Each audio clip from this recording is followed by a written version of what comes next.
Gijora, hello. Yes, quite some time since we've spoken. How are you?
Well, Kajora. I think I called you Kijora just now. Sorry, Kajora. Um, yeah, we're always all still learning. We never stop learning, so that's good. That's good that you are still learning. I'm still learning, certainly in this. Currently, I'm in DCS, so I'm still on a fairly steep learning curve in various ways. Although I think I've mastered the Spitfire. This is a Spitfire LF9. I think I've mastered that for the most part.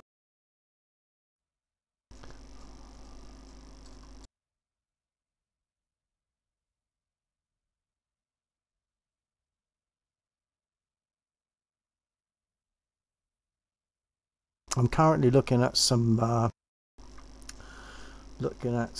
voice attack commands to save me pushing buttons and things like that, or clicking with the mouse. I'll just set up a voice command that opens up this ground crew or this main menu, from which I'm going to select ground crew, and then I'm going to select something else. I've got to find out what that is. Rearm and refuel is what I want, so that's F1. Bear with me a moment.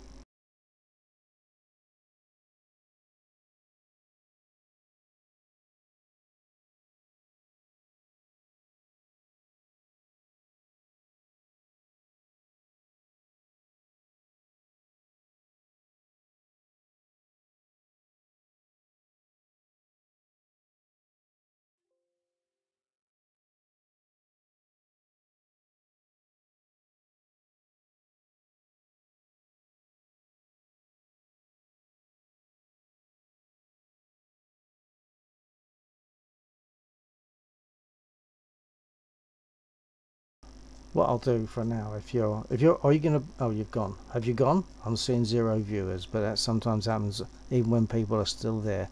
Let me know if you're still there.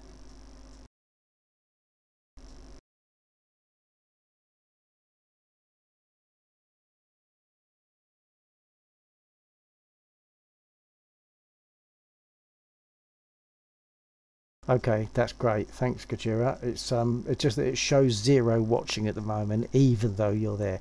Give me just a minute to set up this next command, and I'll see how it goes. And I'm gonna go through the startup process for the Spitfire.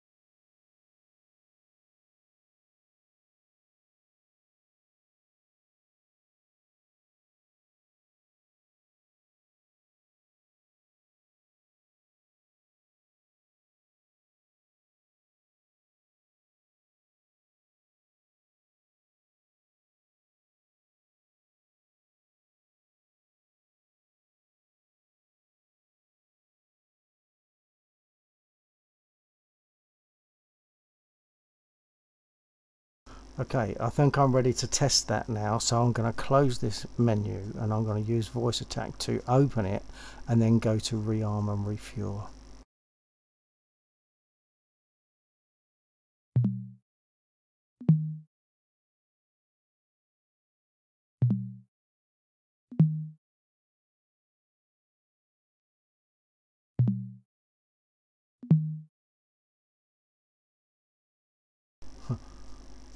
It's not recognising what I'm saying now. It was, but it isn't at the moment, so I'm going to just try again, and if it doesn't work I'm just going to start.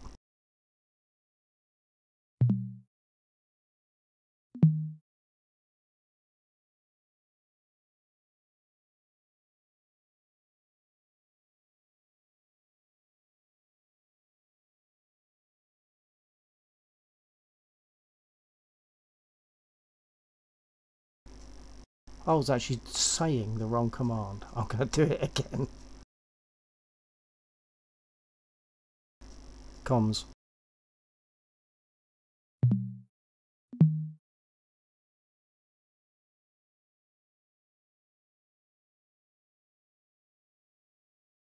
I don't think I was clicked onto the DCS screen. I'm doing it once more.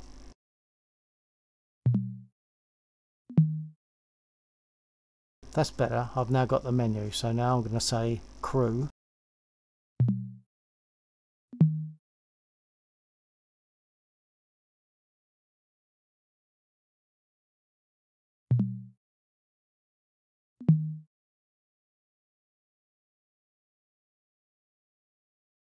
Okay, I think I just accidentally eliminated one of my voice commands, so we don't need it at the moment. So rather than you just sitting there watching while nothing happens, I'm going to go through the startup. Are you going to be around for a couple of minutes, a few minutes, or what?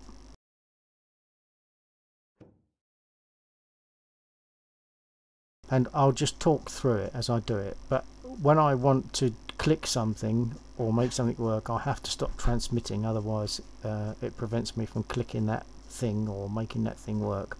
So briefly I have to stop talking on the stream while I do it. So I'm going to turn the lights on.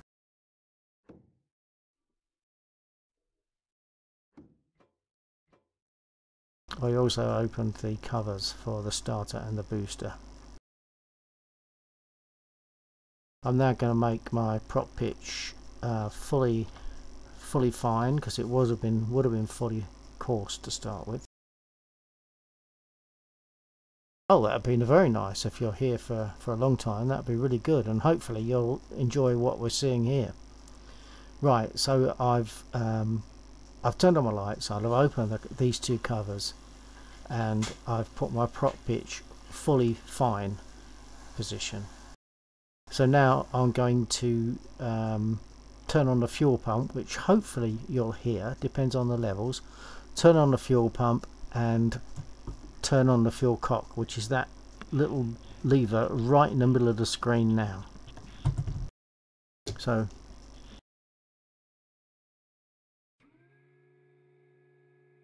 I can only just about hear it. I don't know if you can hear it. And fuel cock.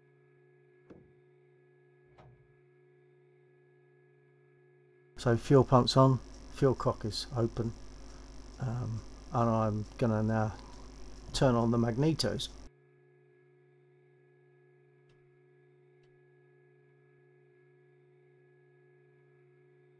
I'm now ready to start. To start it, I have to push two buttons, those two, which of course I can't do at the same time on the screen, so I use my home and my delete buttons on the keyboard, and then when the engine is turning over I have to flick that lever forward, which is the the mixture to run rather than to cut. So I have to flick that forward once the engine starts to catch, and I do that once again. I could click that like that, or I could use my button that I've got on my throttle unit like that, and that's the way I'm going to do it. So I'm going to start the engine now, for which I have to stop transmitting. Before I do that, this lever, if you're not aware of, don't worry, if I'm telling you stuff you already know, just ignore it. That's the brake lever, I'm going to put the brake on.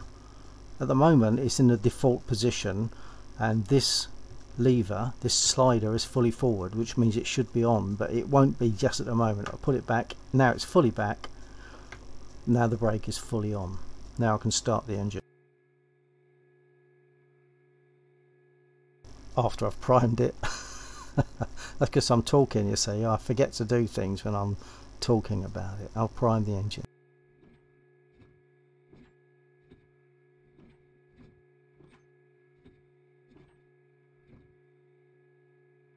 Okay, engine primed. I'm going to crack the throttle a little bit.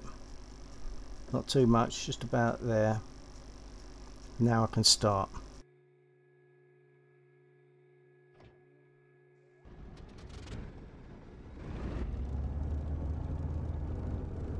You'll see that that lever is in the forward position now. I'm going to turn my radio on. I won't necessarily use it, but I'll turn it on.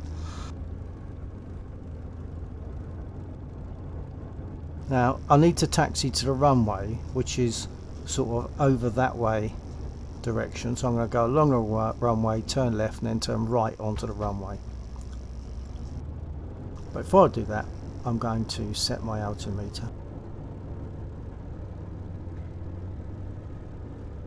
And I might as well adjust my trim, my nose down trim, and that's what I'll be wanting when I take off. I'm going to put that to 1 division of nose down.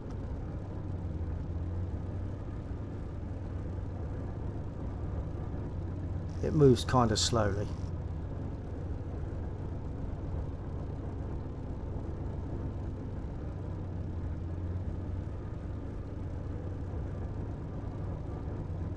Okay, that's good. I've got my 1 division of nose down. I'm now going to give it some right rudder ready for takeoff. This is already being ready for takeoff. Right rudder. Brake is fully on, so I'm not going to go anywhere just yet. I've got to take the brake off before I can move. To steer, I have to, if I want to turn right, I have to push the right rudder forward and operate the brake a little bit. And then however much you operate the brake and have the rudder, that determines how much you make that turn. So I'm now going to take the brake off and start to taxi to the runway.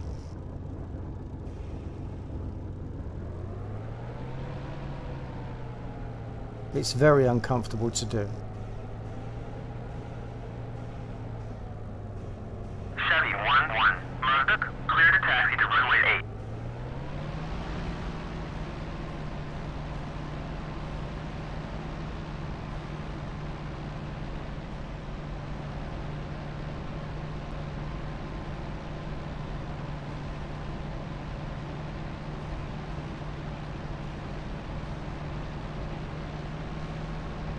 So if you can, I'm going to try and show you the rudder pedals and the brake lever, so if you watch them you'll see what I'm doing. It's most uncomfortable.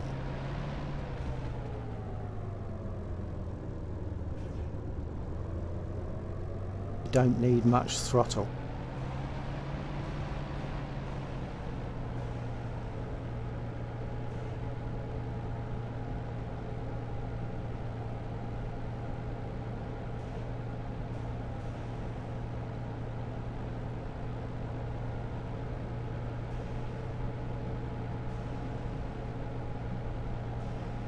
How's it looking so far?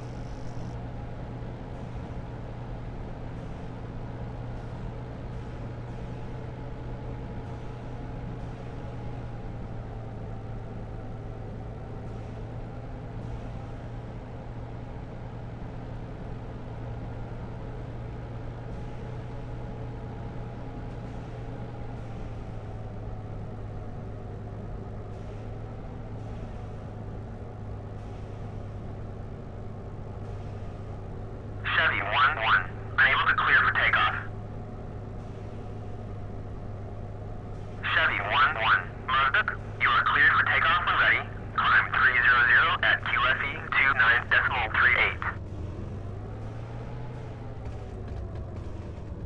29.38. My brake is fully on. I've got to remember to take that off before I throttle up for takeoff. So I'm just quick check, rudder, nose down. think that's probably it. Now to take off, I'm going to pull a stick back and give full right here on. But, pardon me, but soon after that I will let the stick forward so that the aircraft can follow the runway and take off. That might all be a bit hopeful, but let's see how we go. I used to be really bad at this, and I've improved a lot, I think. Right, I'm going to shut up now while I do that.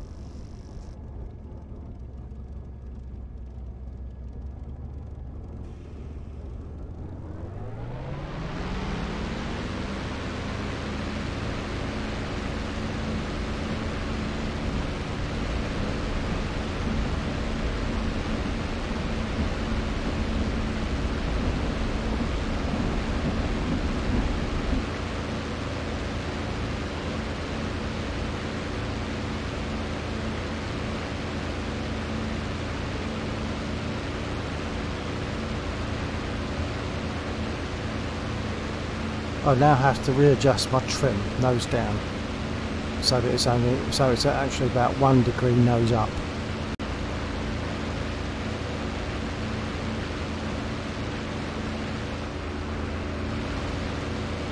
Now adjust my throttle my prop pitch so that it reads about 2,700 RPM.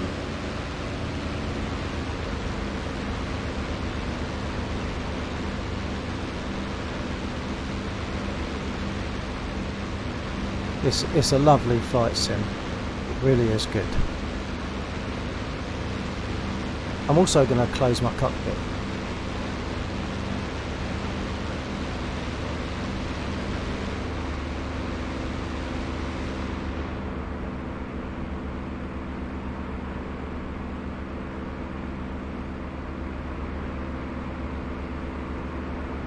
There are some ground units down there for me to attack.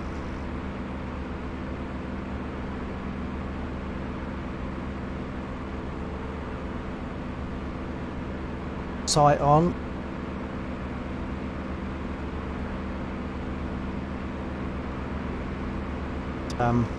That says that they're safe. They're now unsafe and I can fire. I need to sight.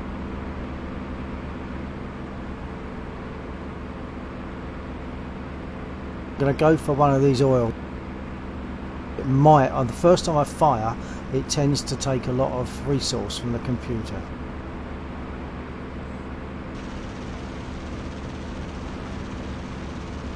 And that almost locked up. Now subsequent firings should be okay. It's down there if I want to attack them in a minute.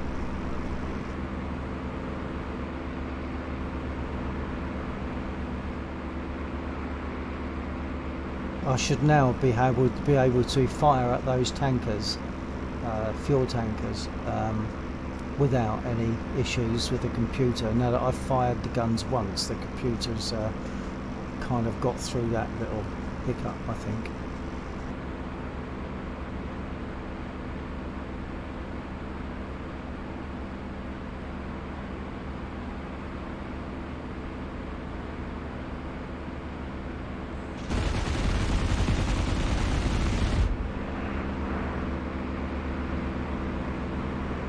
Definitely got, oh, I destroyed one of them straight away.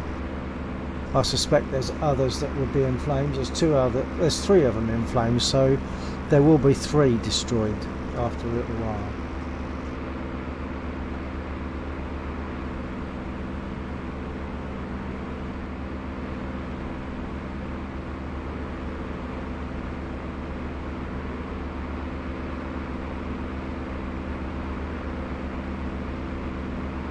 But there are some other vehicles alongside the road and railway. There's a road and a railway that run close to each other down there, and there's a line of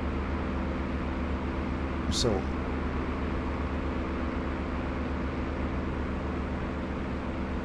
My ammo is not unlimited, so after a while I'll have to go. I'm out.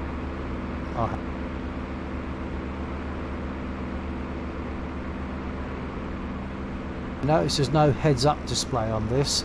I have to look at my gauges.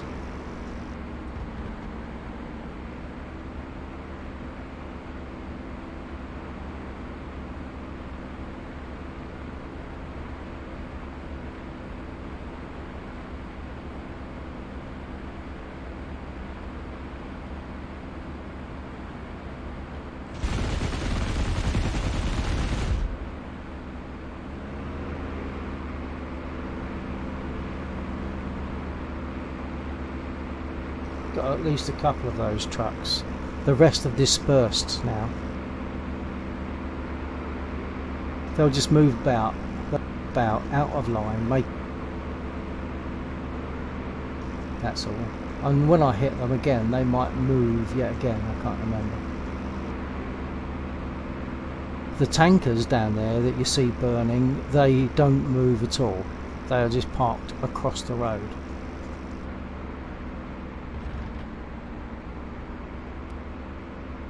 I don't know if you saw that, one just exploded.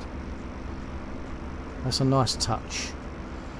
You hit them and they burn, then later on you see them explode.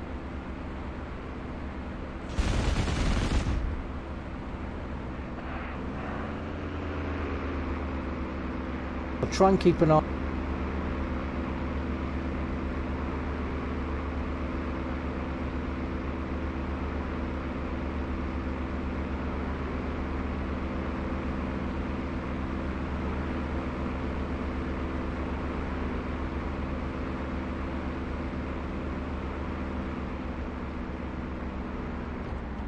Yeah, that one just exploded.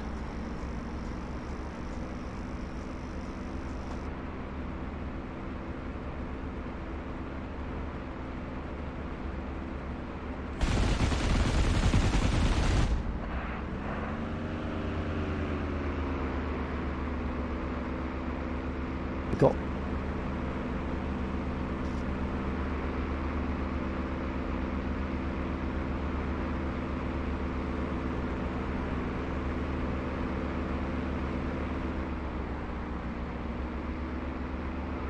go for another tanker.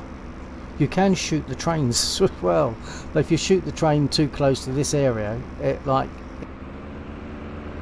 and other trains turn up and they can't past it, so you end up with a log jam of trains.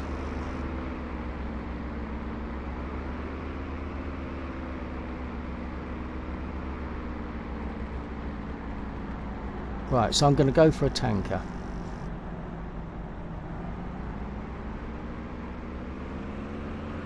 Another one just exploded. I don't know if you saw that.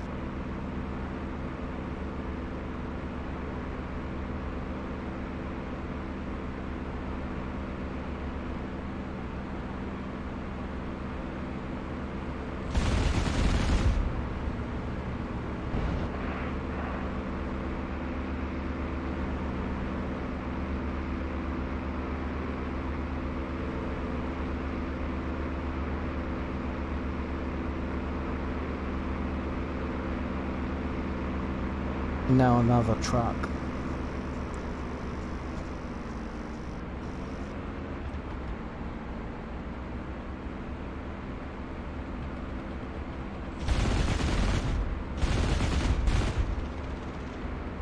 Cannon have just run out. I've only got 7.7s left now.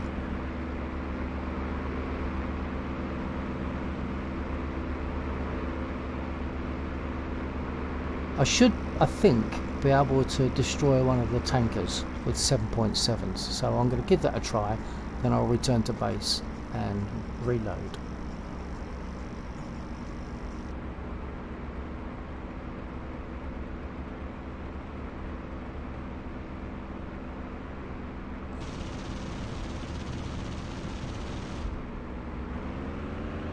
%48 damage. I'm not sure if that's enough to destroy it or not. It might be.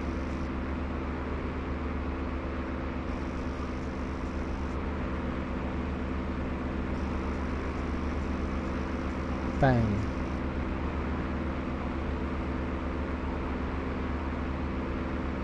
Okay, I'm going to return to base. Now, I have to try and land. I think I should be okay for a long time, not a long time. So this is DCS. Have you seen DCS before, Gajira?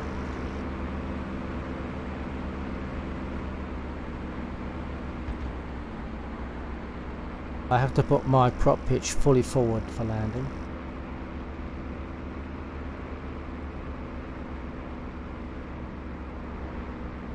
So prop pitch fully forward, cockpit open.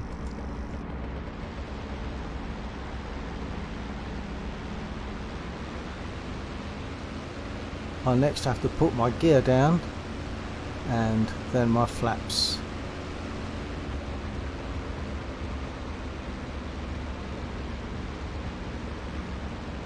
Gear going down now.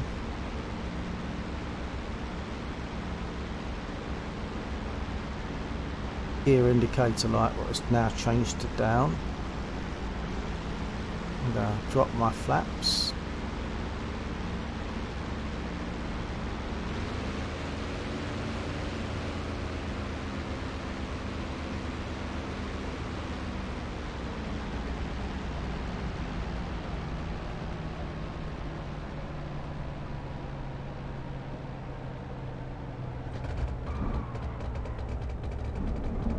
Chevy 1-1, Marduk, clear to taxi to runway 8.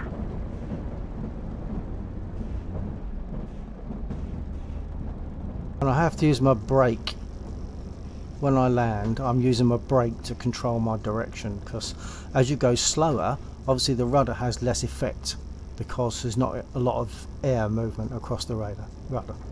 Very nice. Oh, thank you. So now I'm going to reload. I can test War Thunder again on that. War Thunder. I can test voice attack on that.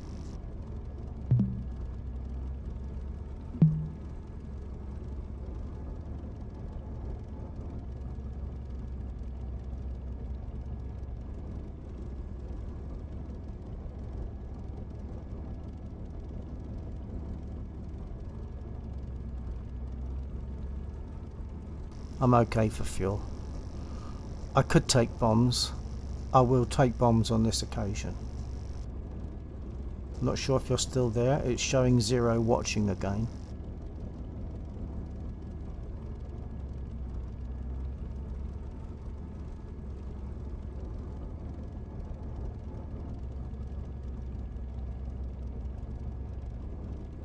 Request rearming. Copy.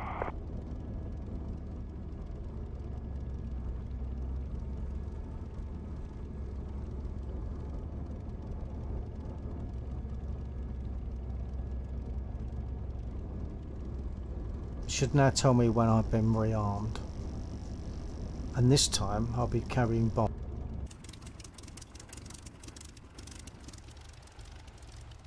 Two bombs loaded, and you watch the way the wing moves, and they put the third bomb on it as well. Rearming complete. There you go, that little wiggle of the wing as they fix the bomb to the wing. I've still got my flaps down. That's bad. I should have put my flaps up.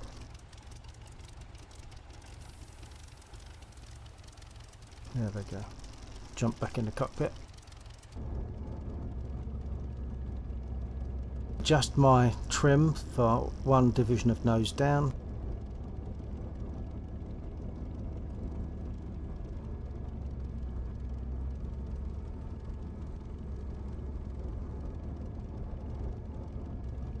Brake off and away we go.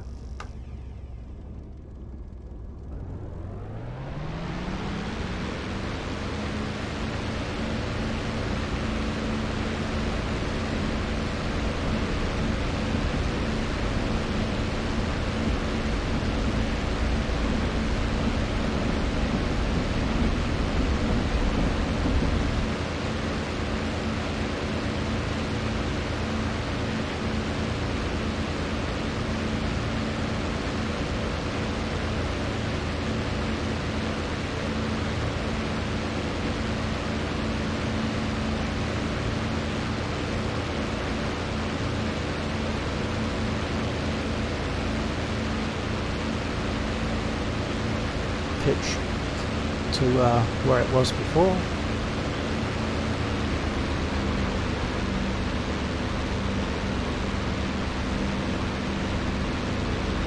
Close cock. I'll now close the cockpit.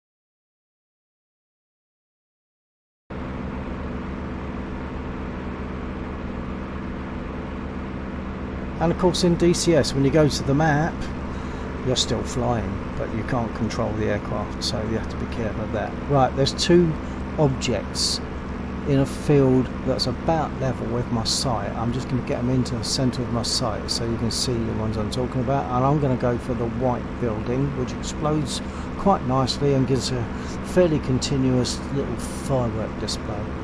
So the white building is now in the centre, roughly, of my reticle.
That thing down there burns all through. Yeah, look, fireworks coming up.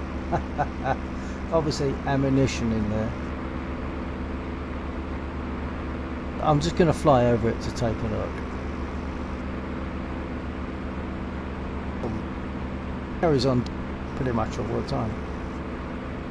As the fire spreads from one part of the building to another, other bits of ammunition are detonated.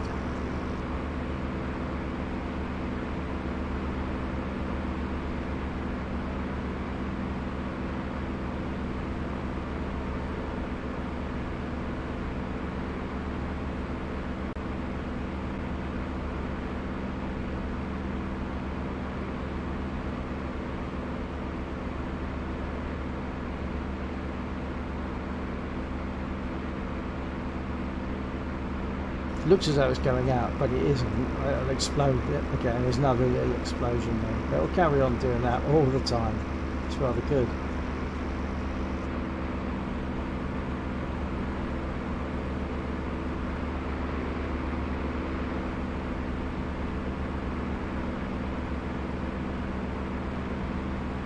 How do you like DCS?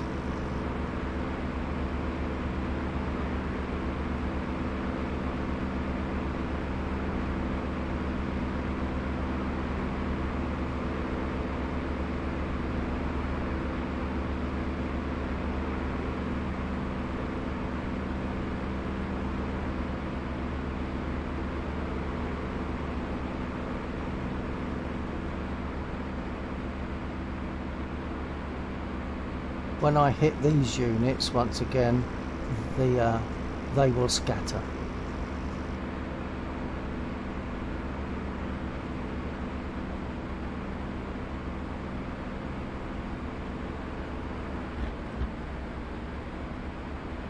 I'm throttled right back now, ready to attack. Increasing throttle.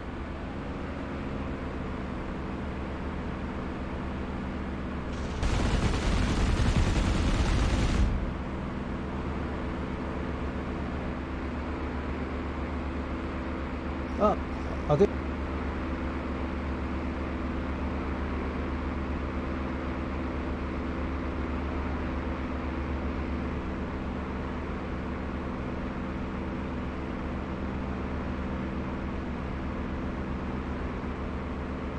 Target. I'm hoping that cleared.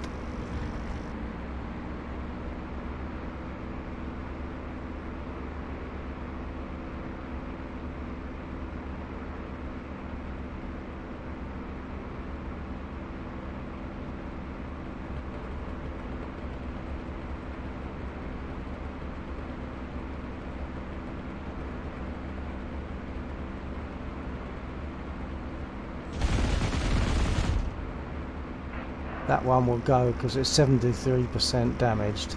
That one will go.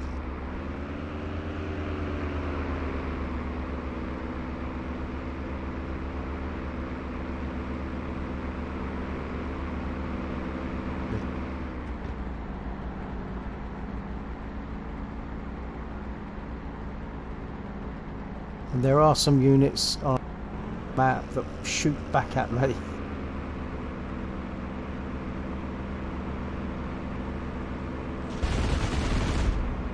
That won't go, I don't think, only 24%. I was a bit late on that one.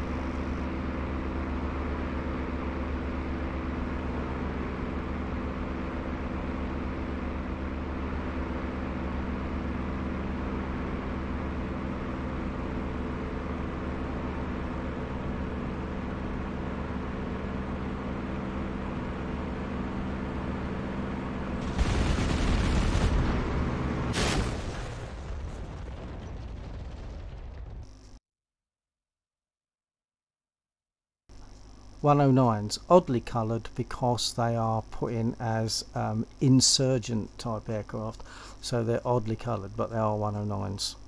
So now what I could do is take another spit up and attack their airfield.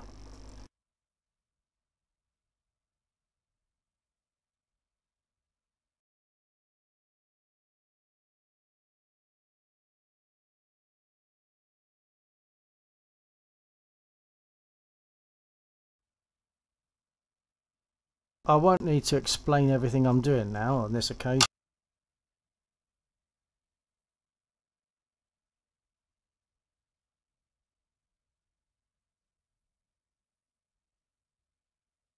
Except it hasn't got it. Hold on.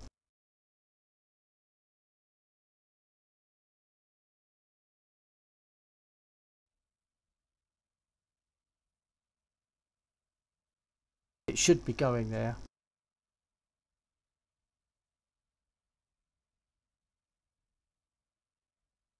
Although once again, when I throw my push to talk button, it uses the control button on the computer, so I need to stop talking I think when I try that, so I'm going to go again on that.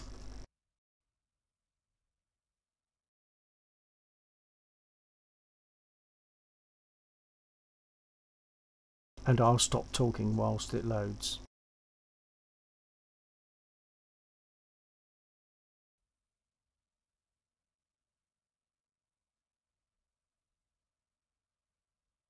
I don't think that's going, so I'm going to do it again and choose a different slot.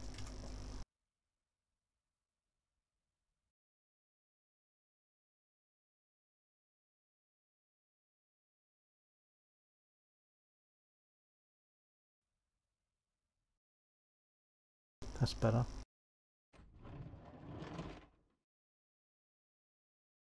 Right, so I'm going to go through the startup procedure that you saw earlier on, roughly.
I'm going to put my nav lights on this time.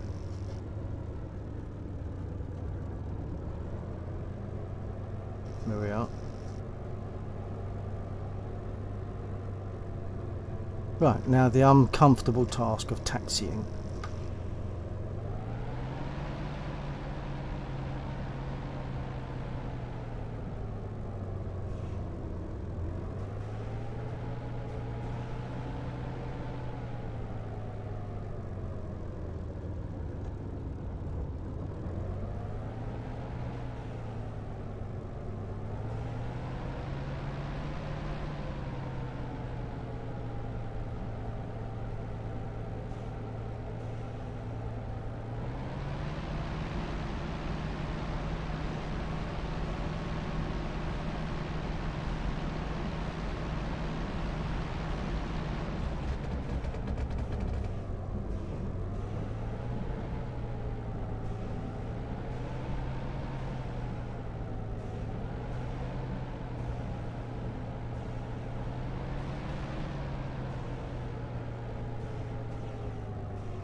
I tried to remember to ask for permission to take off this time.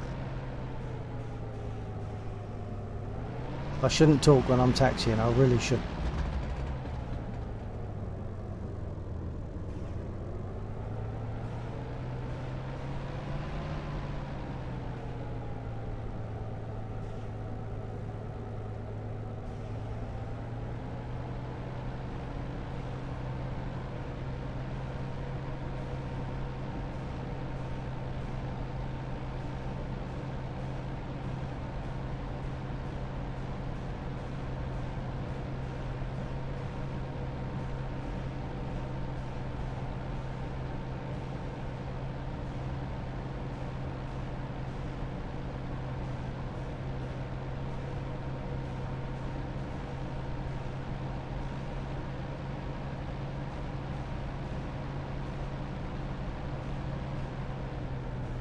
This time I'll go for the units that shoot back at me.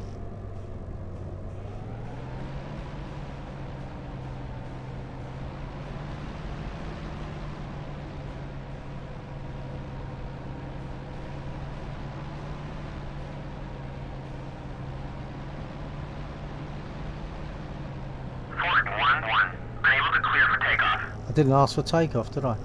Never mind. He'll let me go anyway. Mazdak, you are cleared for takeoff when ready. Climb 300 at QFE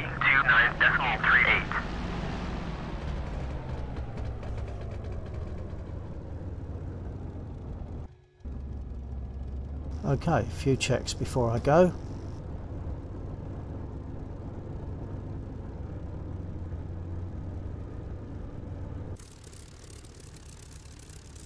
And that's just because I like to look at it. She's a beautiful plane.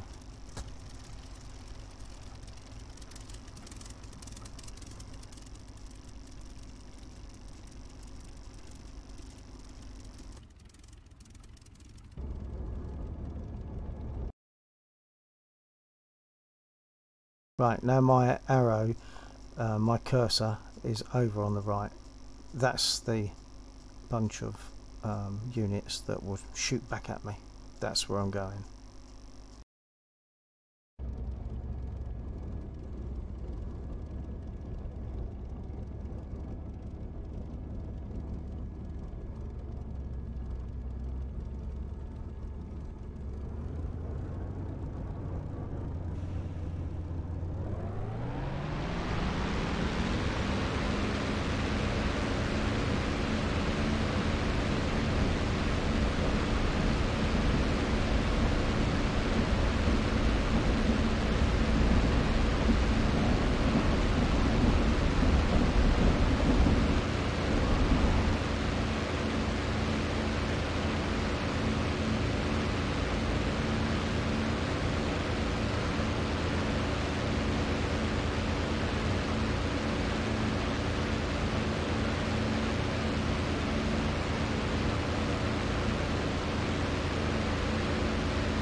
Set prop pitch for 2,700 revs.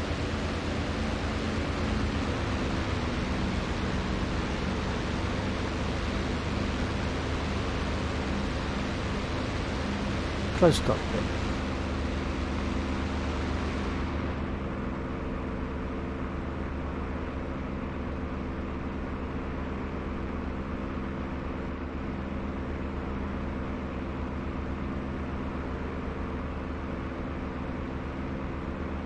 And there are the ground units just to right of centre of the screen. Only dots at the moment. We'll see the tracers coming up in a minute though. Got to put my sight on and make my guns unsafe.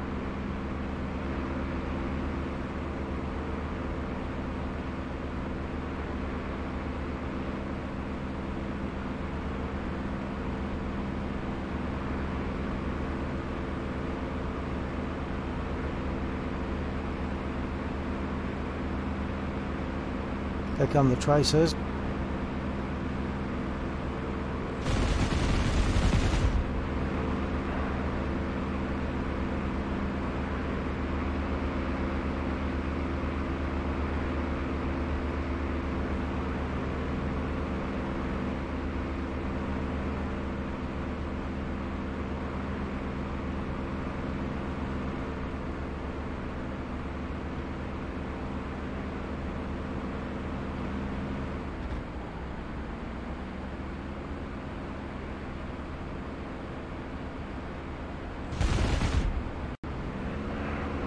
That was a bit of a bad run.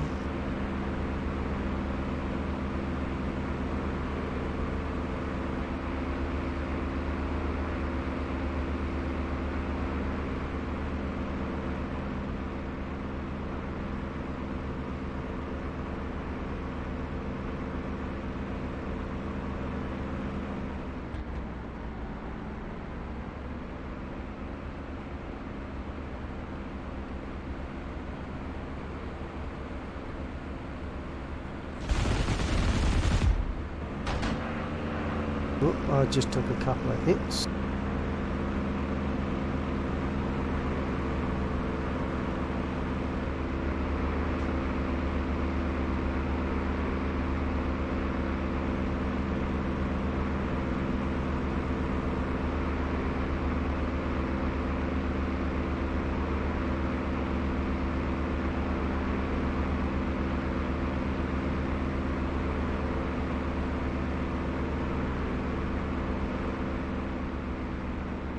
There are 7 units down there and I've got 2 of them.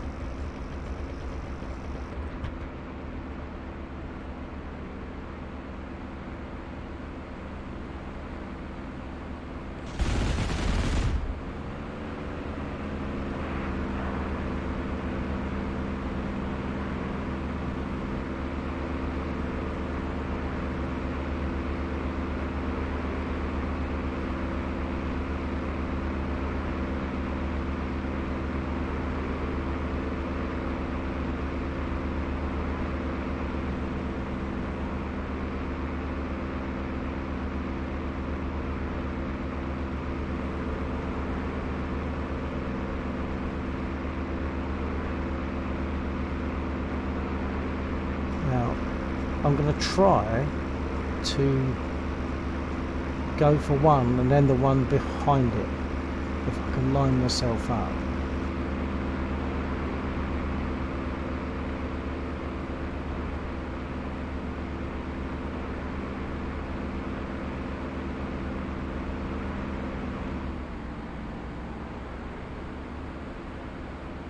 So there's 2 in a line.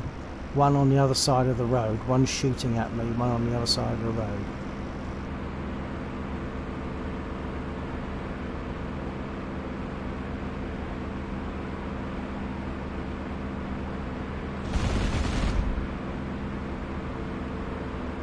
No, I couldn't get to the other one.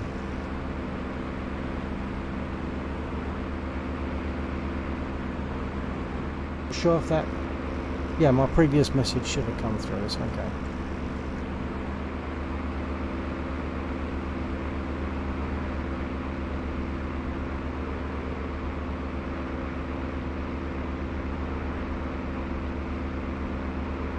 Now I've got 4 units, so there's 3 left.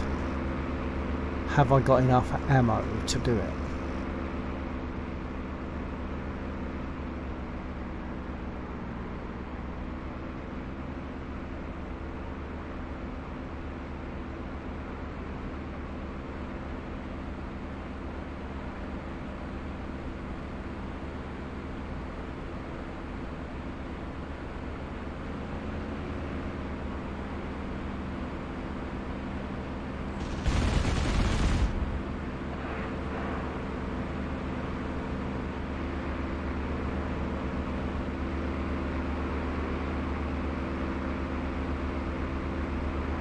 Yep, just 2 left now.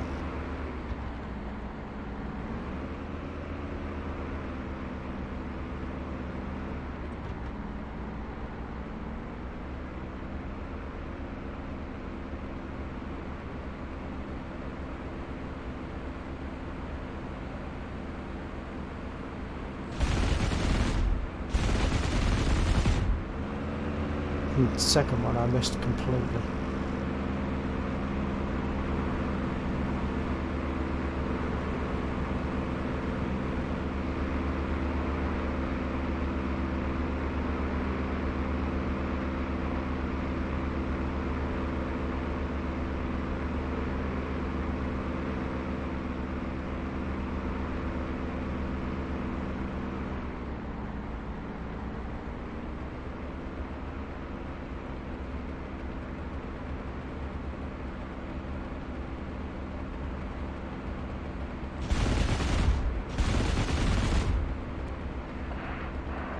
That one will go. Just that one left.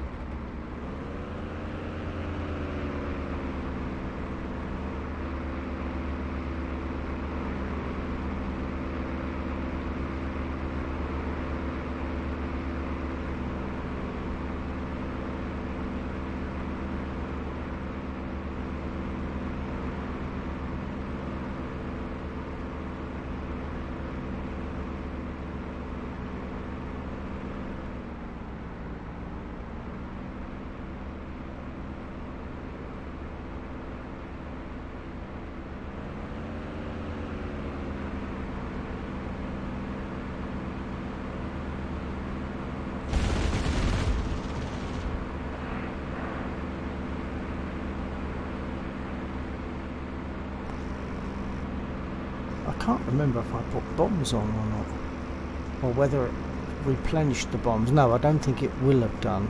This is a new aircraft. No, it won't. It's okay. Returning to base.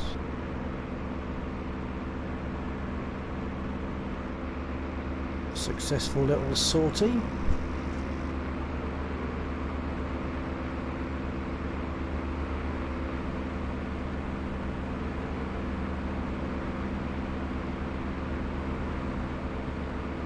There's some holes in my wing. I said I was hit. Other wing's okay, it's just left aileron. Yeah, it does sound pretty good, doesn't it?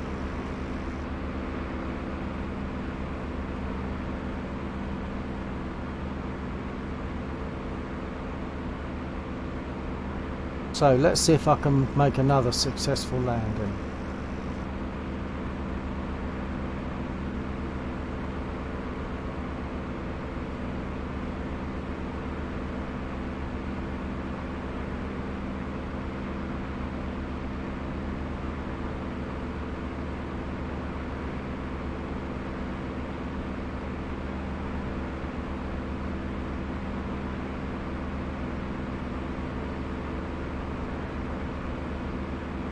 And once again, as I get into a situation for landing, I will put my prop pitch fully forward so the RPM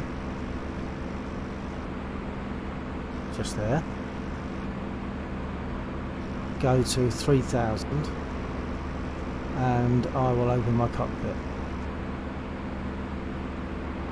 I'm supposed to open the cockpit because if you have a mishap on landing or takeoff and your cockpit is closed, the ground crew might have trouble getting you out of a burning aircraft.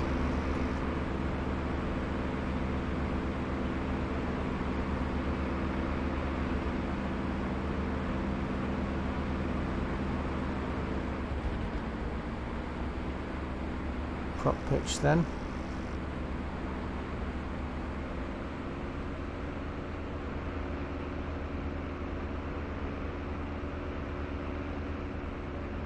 Cockpit.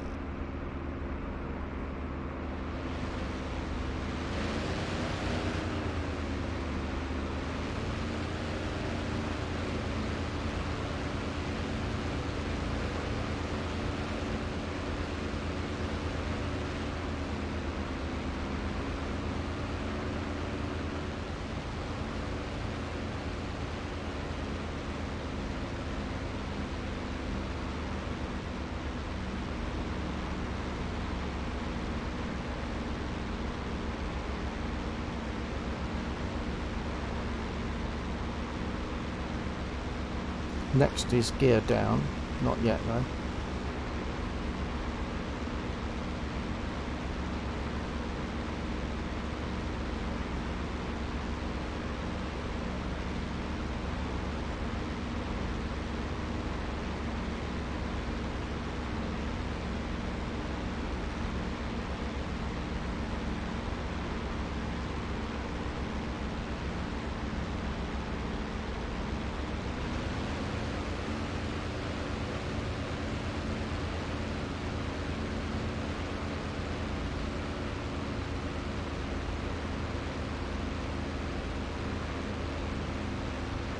Okay, gear down.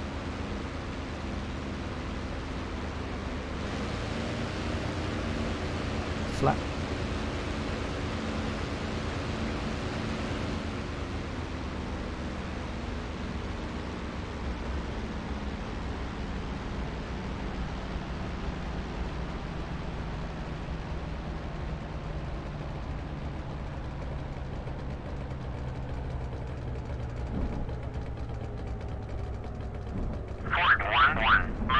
Clear to taxi to runway 8.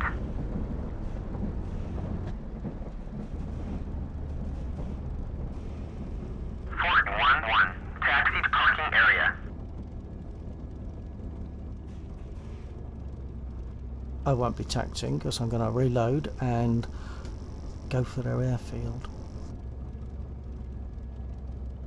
First, flaps up.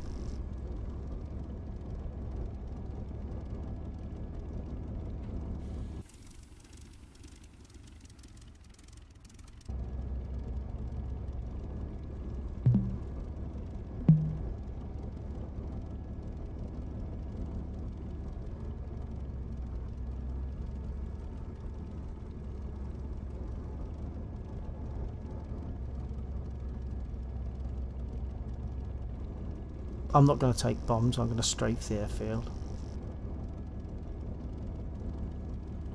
Request rearming. Copy. And whilst that's happening, I can set my nose down ready for takeoff.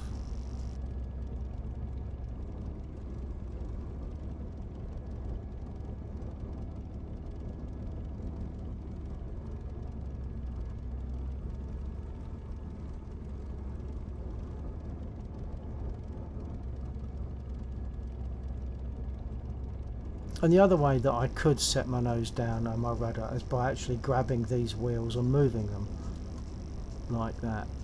But it's very much more, it can be quite difficult when using track II. You've only got to move your head slightly and you lose your position on the wheel. So it's just as easy to use my hat switch up there to adjust that.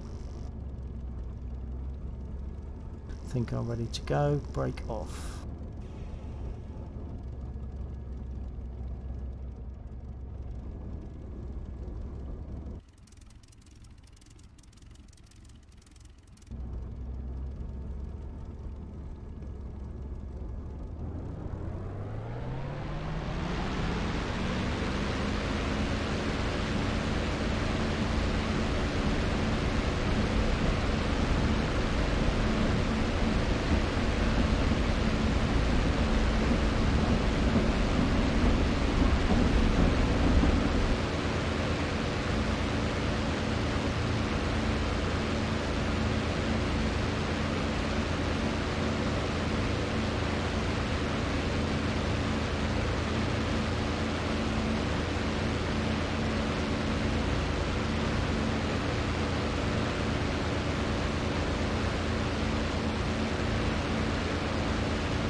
and then canopy in a minute when I've levelled up.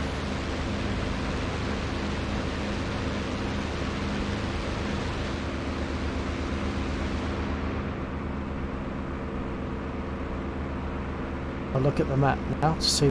Yeah.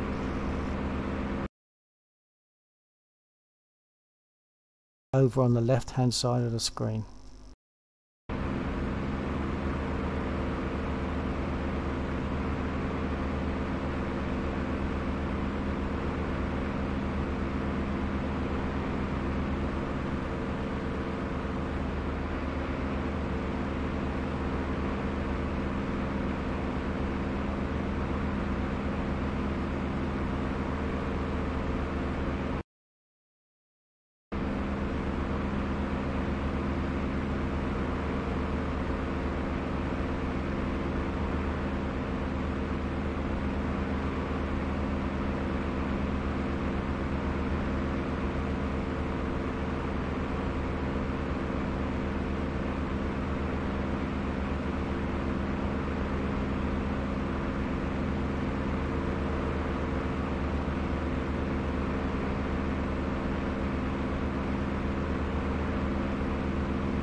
And they're just enemy of some sort, those targets.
I'm now just adjusting my trim so that the aircraft is more likely to fly itself a bit.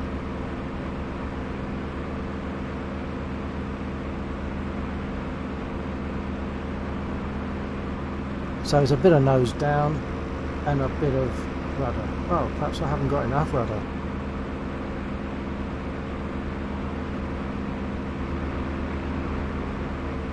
Perhaps about there. No, it wants to go to the right now.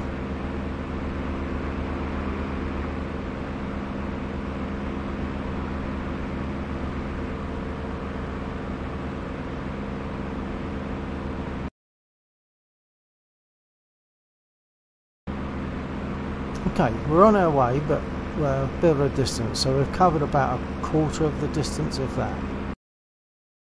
No, more like an eighth or a tenth of the distance.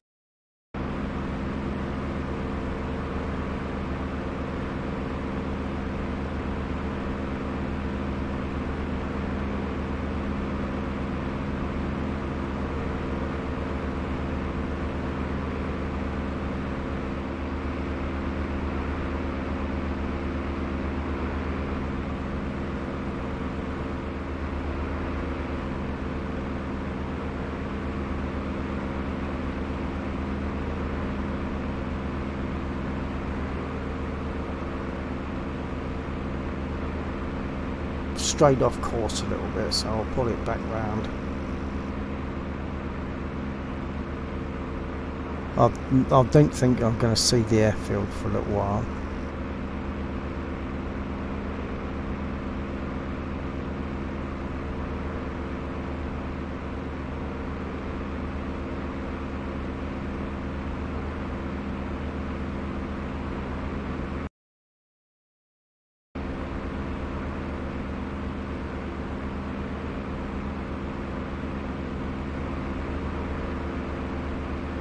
just over 9,000 feet.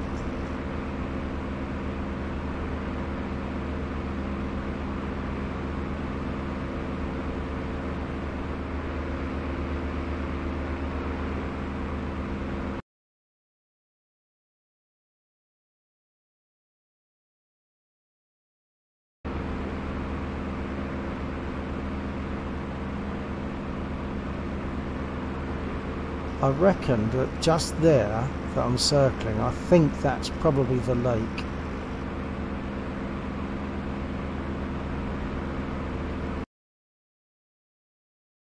So that lake there.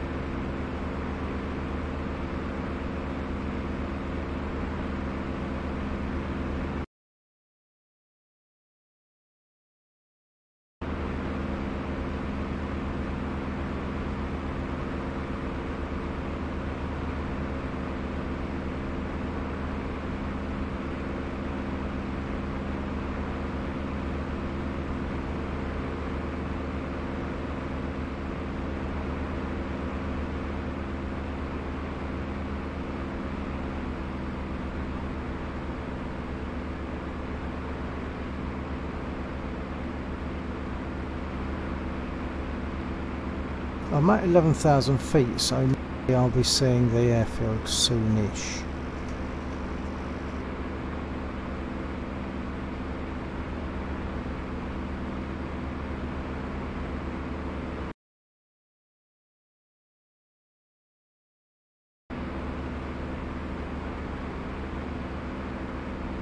I'm pretty sure that that lake is the one I said on the map.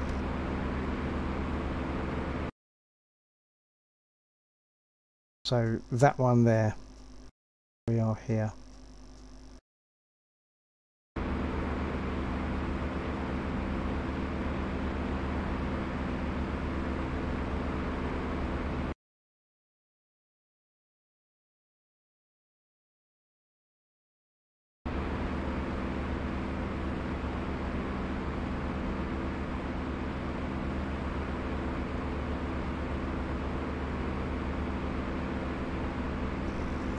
That bit just there,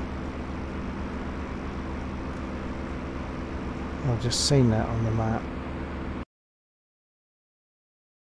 so that's there.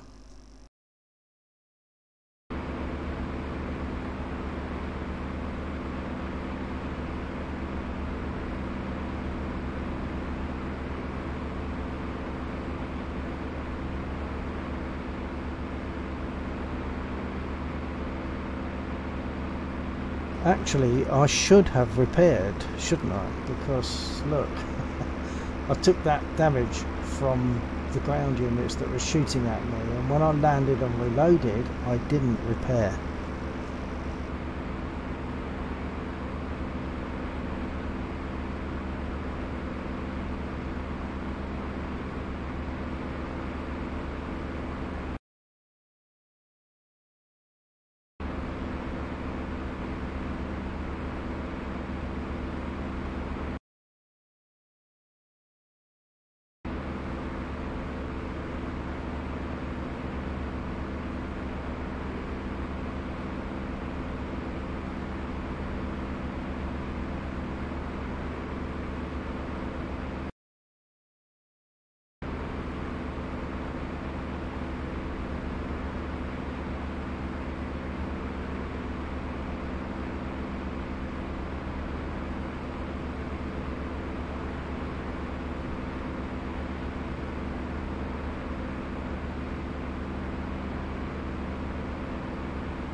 I think that lake there is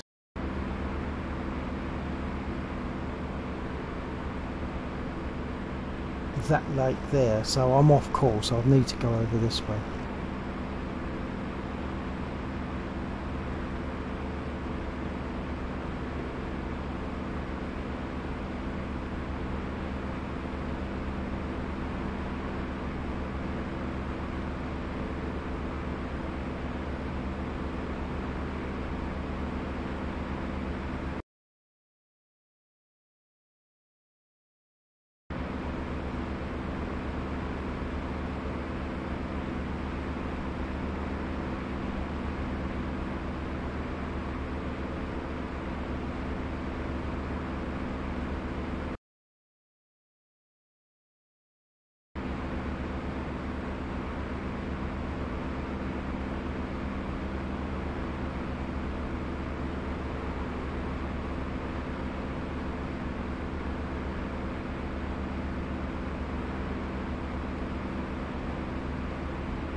So there should be some aircraft on the ground. I don't think they're going to take off and attack me.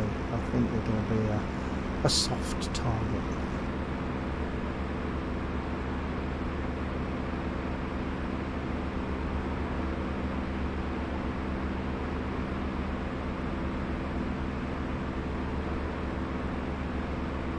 Gojira, I'm sorry, can you remind me, whereabouts are you from? I'm sorry, I've forgotten. It's been a while since we spoke, hasn't it? Where are you from?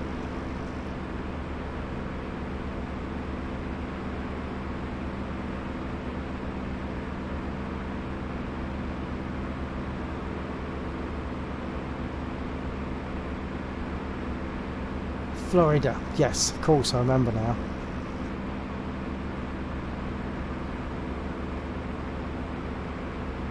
Well, there is definitely the airfield that I'm after. I've got to try and identify the aircraft now.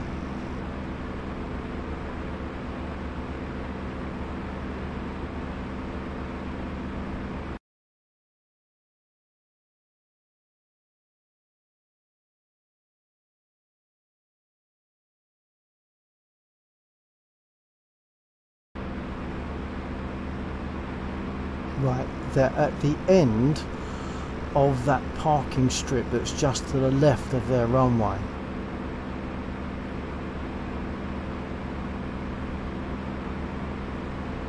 Those are the other blue coloured aircraft that you saw earlier on.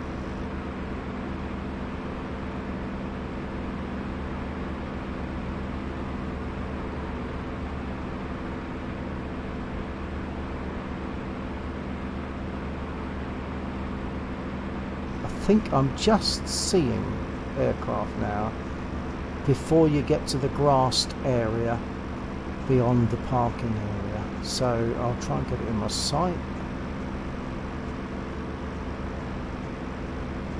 very difficult on zoom. About there.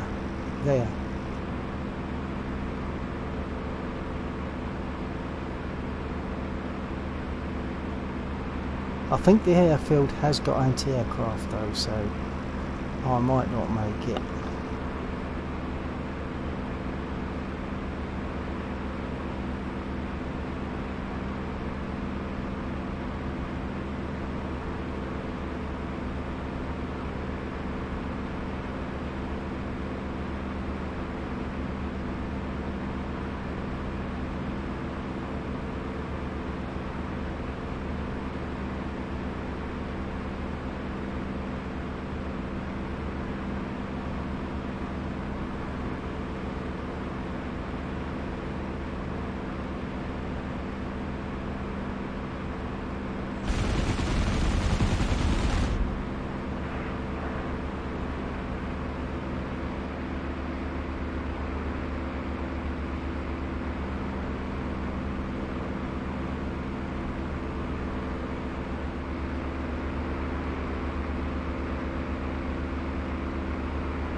I don't know how badly damaged they are, but I've got them.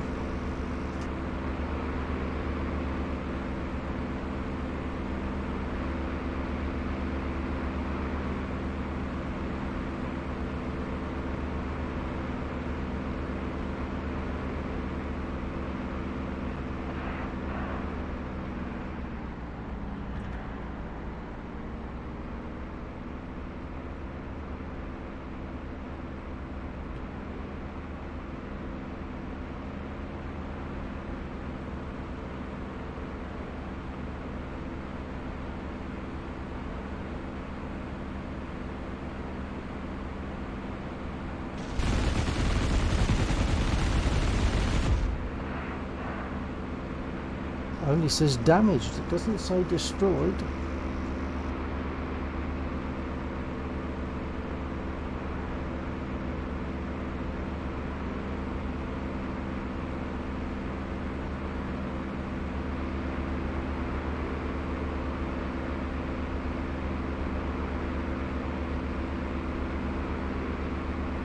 They look in perfectly good condition to me.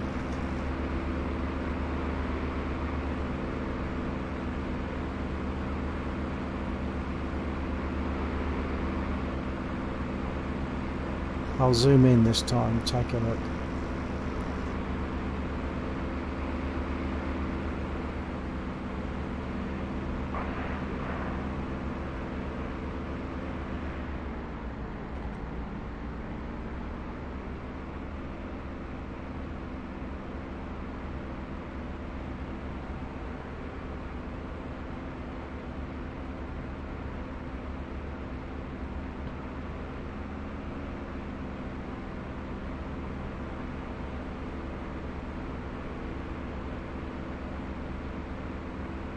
Oh no, they're in bits. They're destroyed.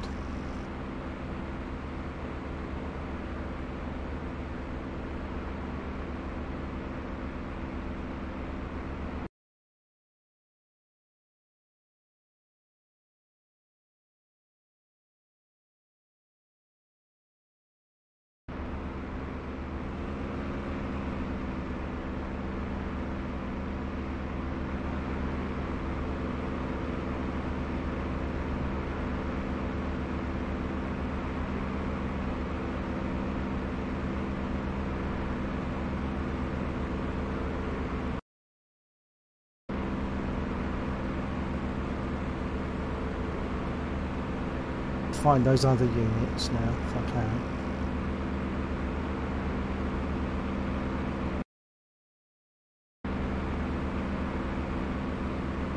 There they are.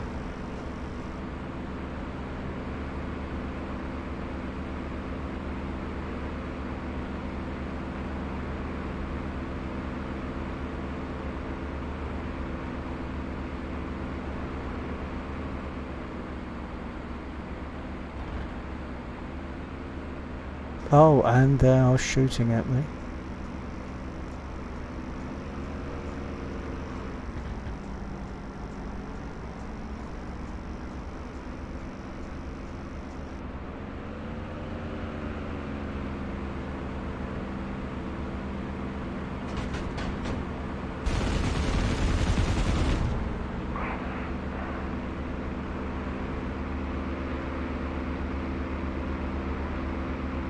I didn't kill any of them.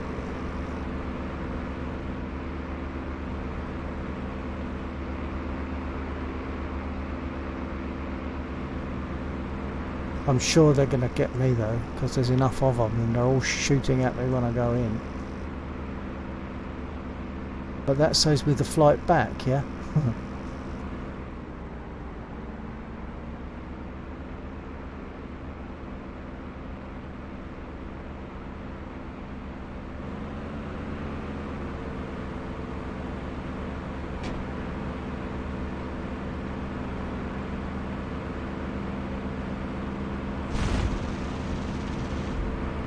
I'm out of cannon, so I can't do much with them, I don't think.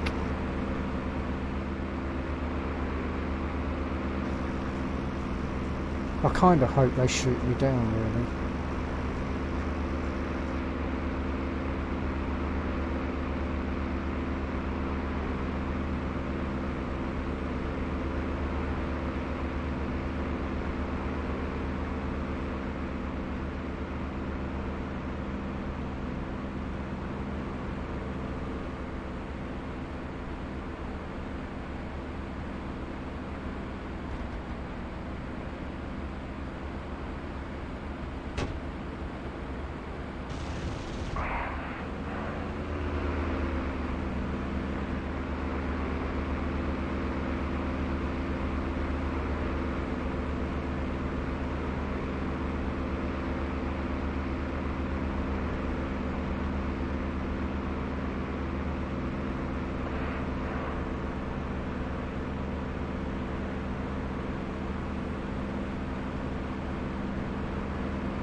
Target damage 1%. I'm not going to get them, am I?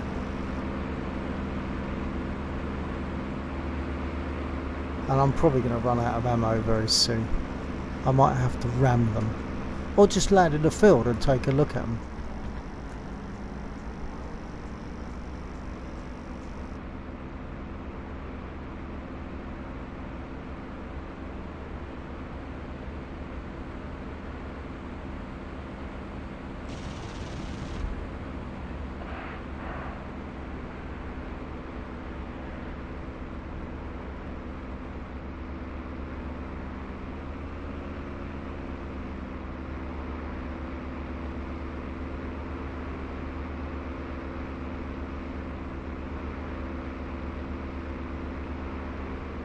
I'm going to land.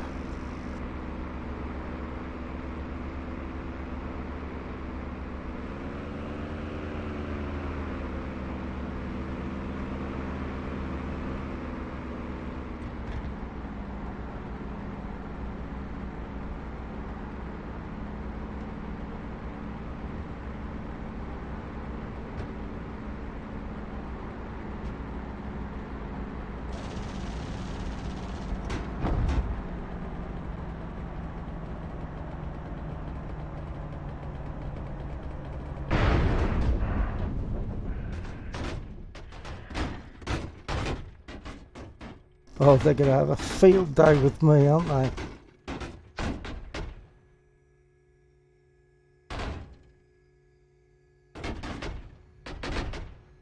I'll jump out, see if I can walk. I don't think I can.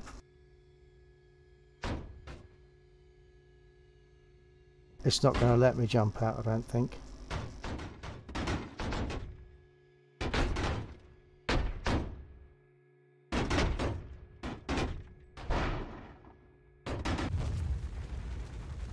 They got me. No real surprise there, eh? And they're still shooting at me.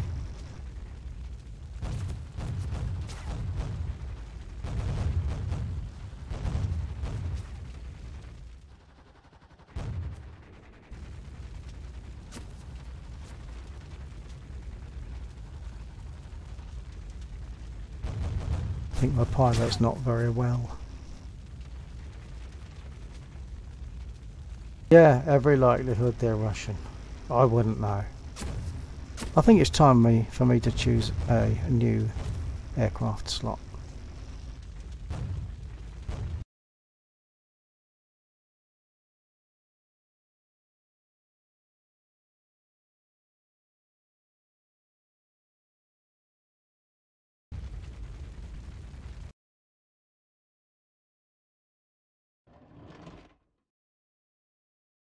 Back to the safety of Mozdok.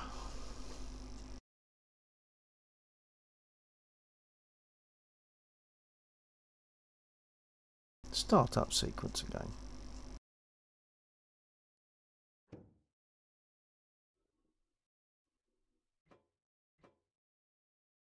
Which I don't necessarily do exactly the same every time.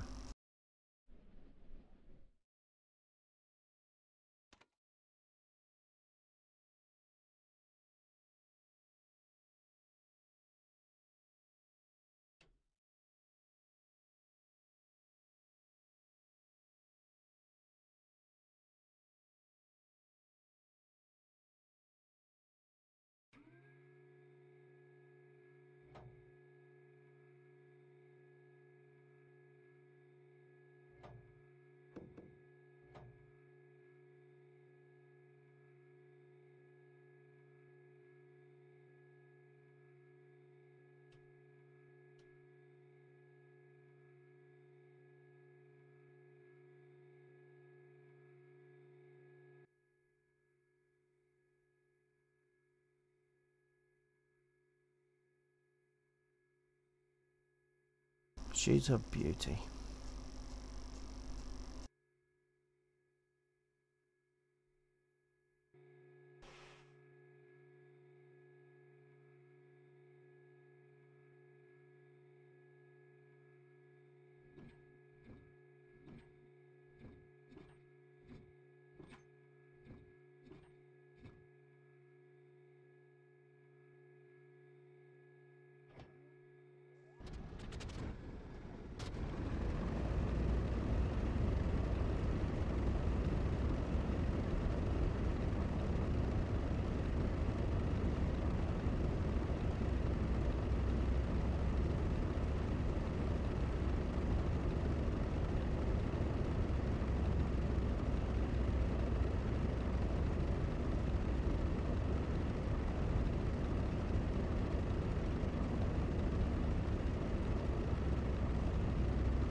I tried to go through the bits that I should have done already. I should have asked permission to start, so hold on.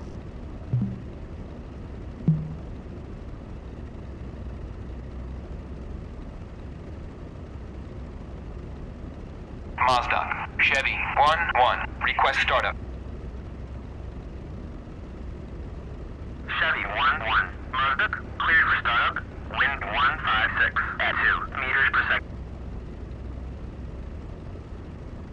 Mazda, Chevy, 1-1, request taxi to runway.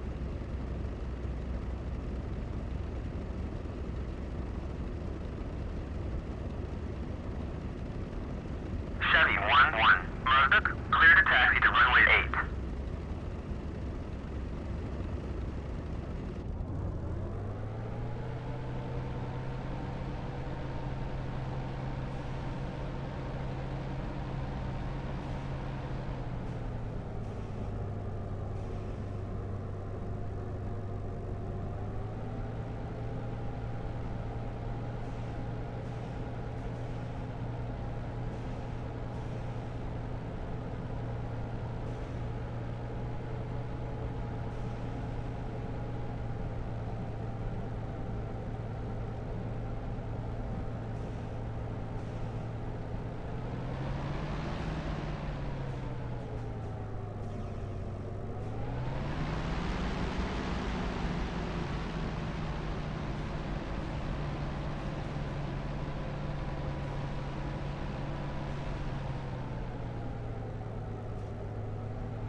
Mazda, Chevy 1-1, request takeoff. Chevy 1-1, Mazda, you are cleared for takeoff when ready. Climb 300 at QFE 29.37.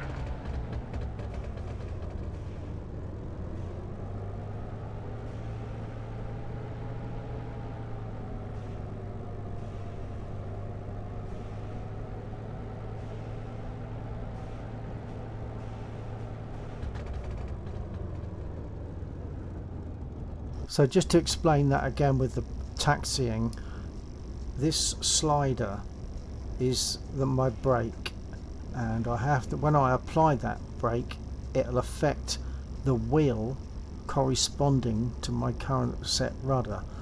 So there is going to brake the right wheel, and there is going to brake the left wheel. Right, I think I'm ready to take off. There we go.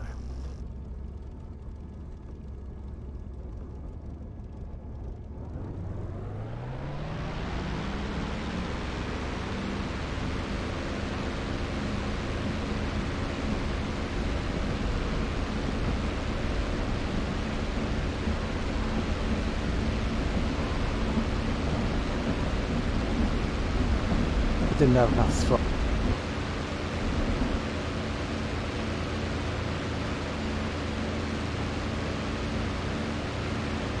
So a more sloppy takeoff.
I've just realised I haven't been seeing any trains, and I think that's possibly because I've got to do something to make the trains run.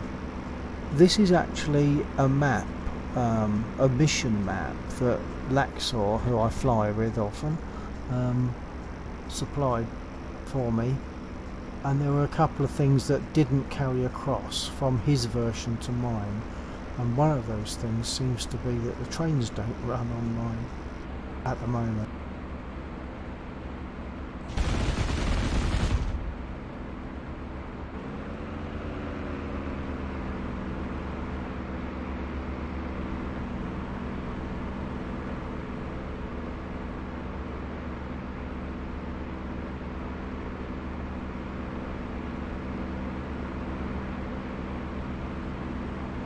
I think all of those units have gone now. There might be one tanker left. Yeah.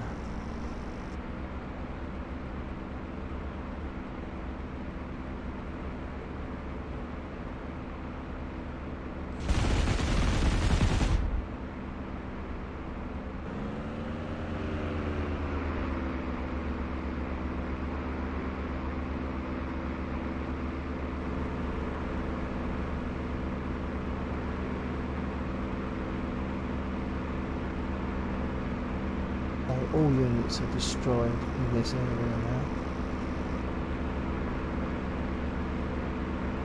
Or will be once that burning unit explodes.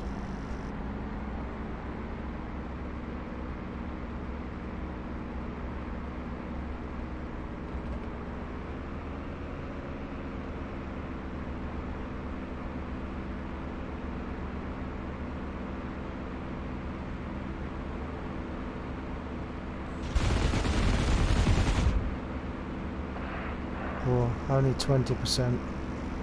These are more difficult to hit. Well, not to hit, to destroy.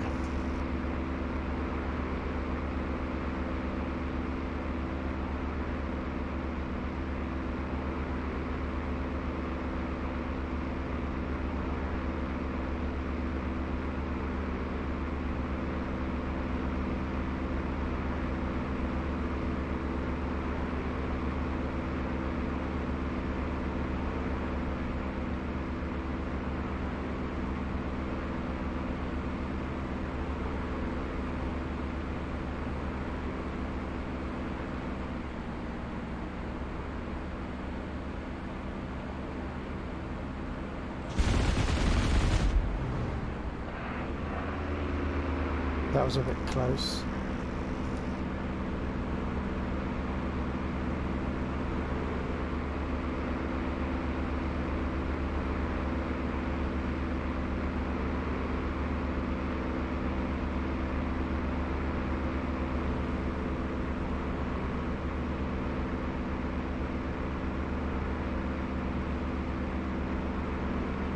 I'll try that same one again because it has been damaged.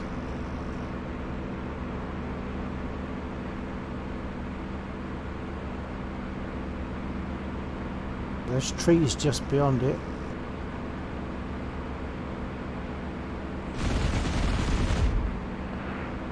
That one will go. Yeah, he's on fire.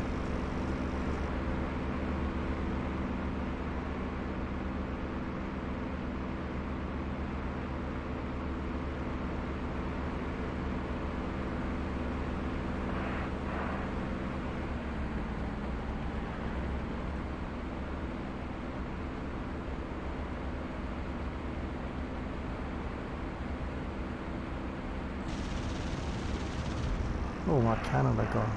I've got to land. Well, I haven't got to, but it just makes sense to for the targets that I'm going for.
That's good, Gajira. Thank you. I'm glad you've enjoyed it.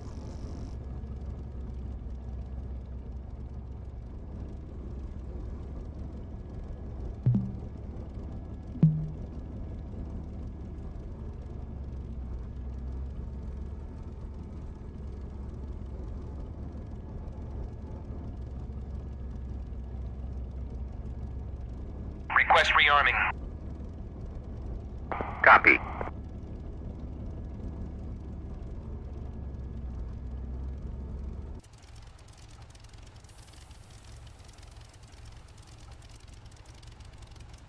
You see how much the flaps hang down on a spit. I'll put them down again.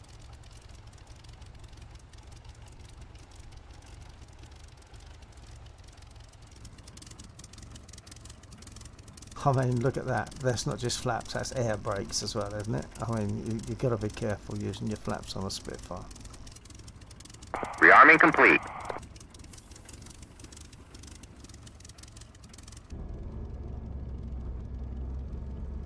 Should have been doing my trim, shouldn't I?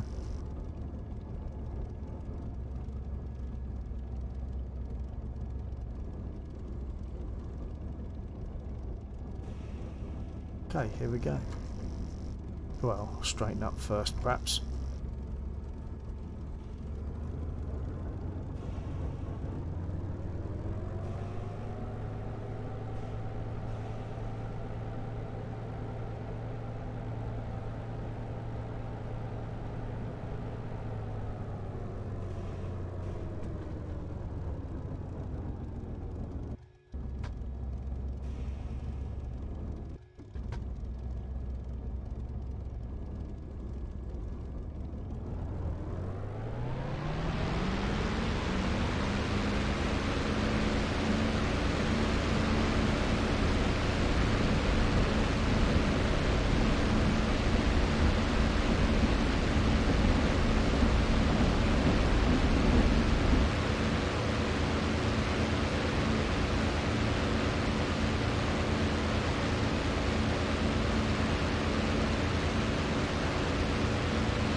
So hopefully, Gajira, you can see why I get myself into DCS now and again, where before I had so little success with the Spitfire that I didn't tend to get in it very much, but I get in it more often now because I'm actually getting somewhere with it.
And there's that warehouse that I hit earlier, still happily exploding and sending up fireworks.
I have to be careful not to adjust my throttle whilst I'm attacking, because if you do, the torque of the engine throws out your alignment.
I think I was shooting at one that's already dead.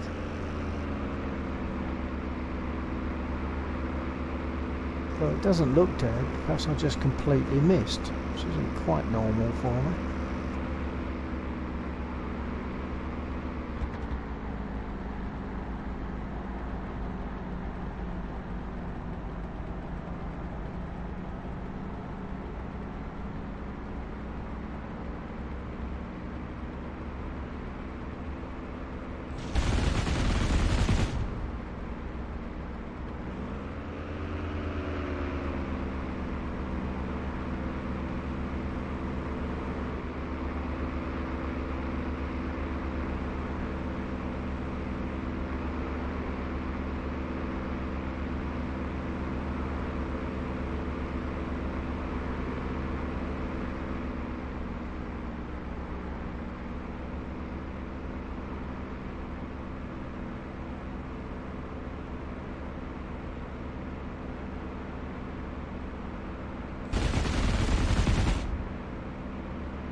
I do love the delayed explosions. So you hit something and it bursts into flame, and then eventually its ammo goes up or its fuel tank goes up or whatever, and it explodes. Yes, that's good. I'll try another one of these with 7.7, so I don't know if it'll work.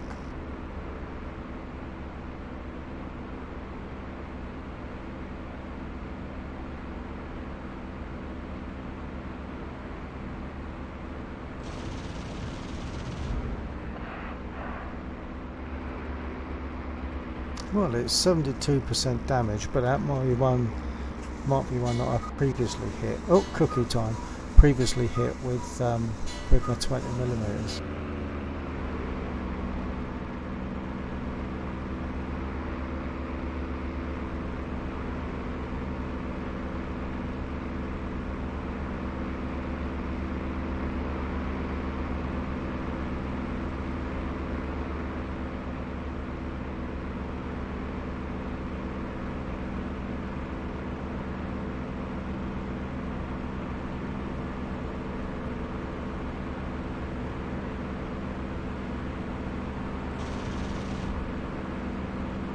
Already destroyed.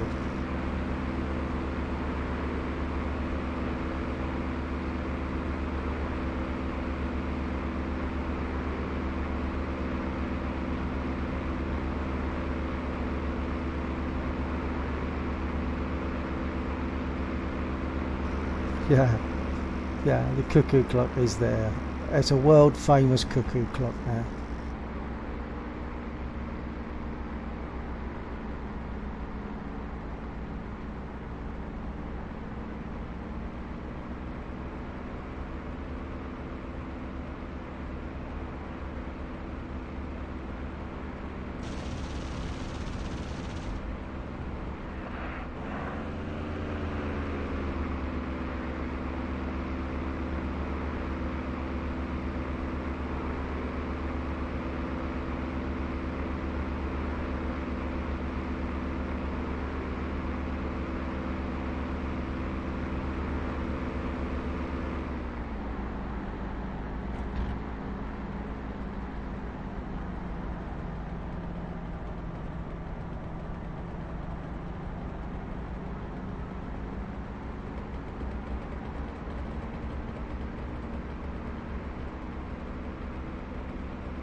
I think I must be pretty much out of ammo now.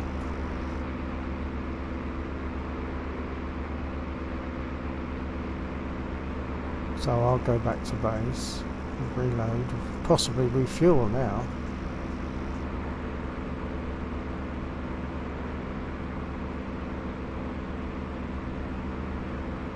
Same procedure, fuel, prop pitch, fully full, fully course, fully fine, and cockpit canopy open.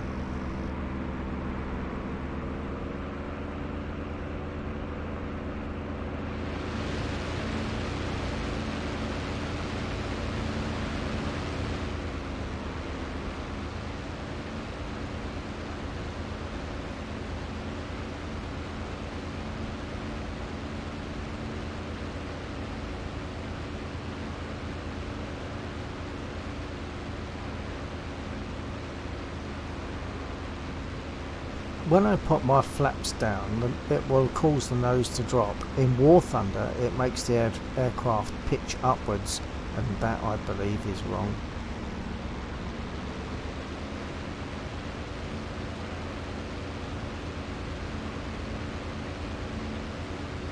Okay, I'm going to put my gear down.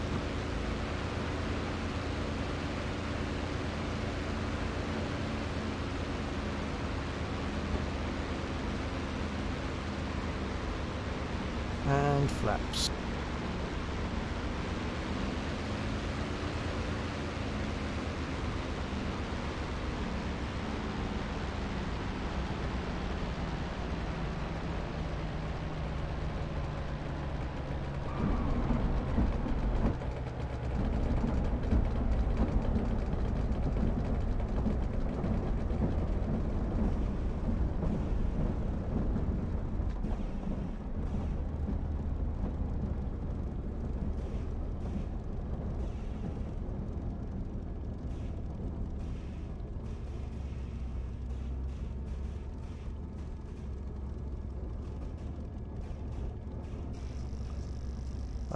I stick the landing.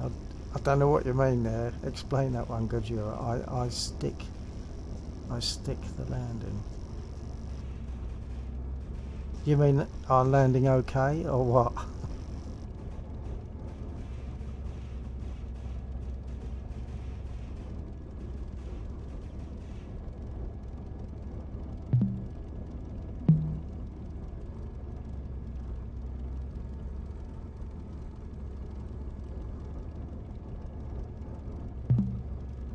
Yeah, that wasn't a bad landing, was it? It was actually as good as I'd ever want, so that's fine. I might top my fuel up this time. Request refueling. And Request I rearming. need to put my flaps up. Copy.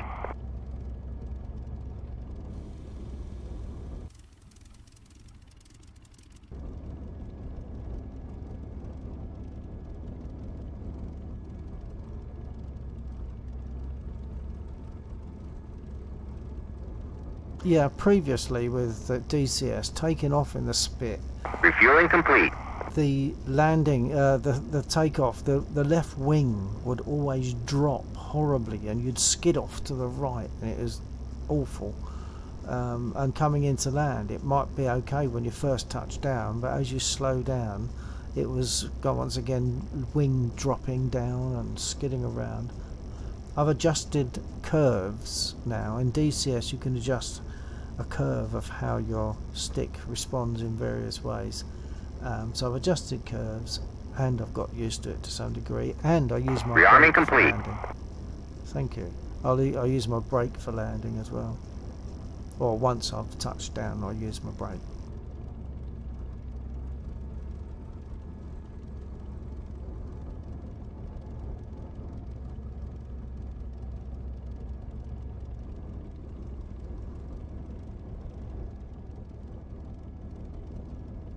Okay, brake off, stick back and full right aileron. Here we go.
The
Now, there's no aircraft to do combat with in this mission, but if you want me to, I will do the standard combat mission.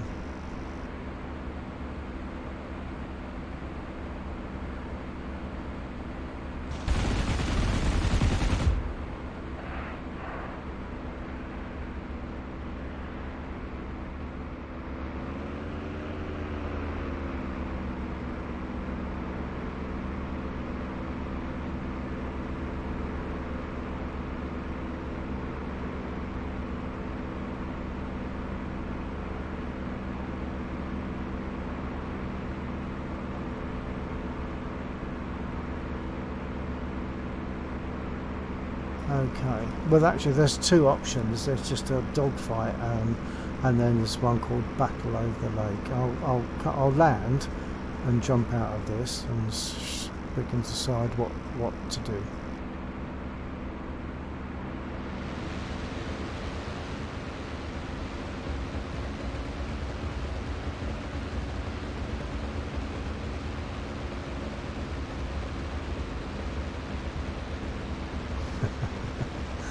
Okay, well they're both dogfights, but just one of them's over a lake. We'll look at the titles in a minute. No, hang on. Yeah, one's a dogfight over the lake and the other one is a dogfight where you have to take off, but I wasn't very successful in that one last time.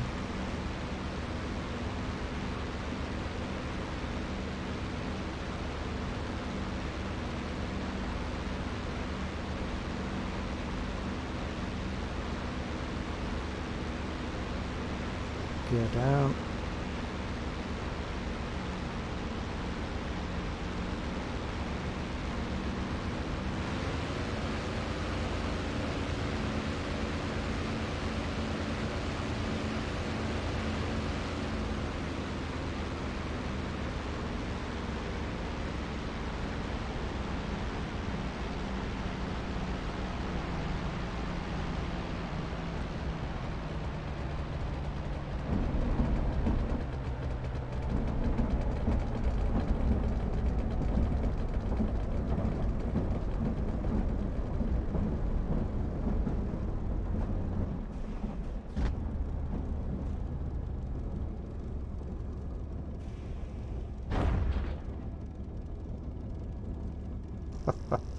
Too much brake. I nearly dug the nose and the prop into the runway then.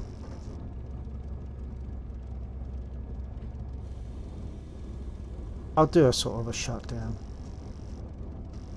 I'll turn the fuel cock off.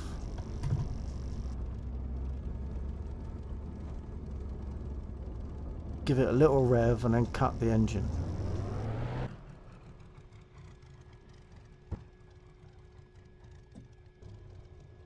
That little rev sort of burns off the fuel that's in the pipes, I think.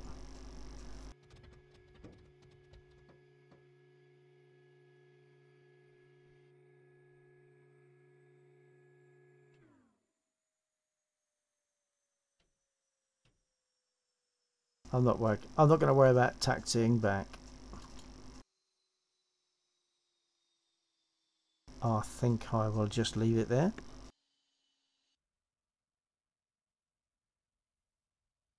What if he'll let me jump?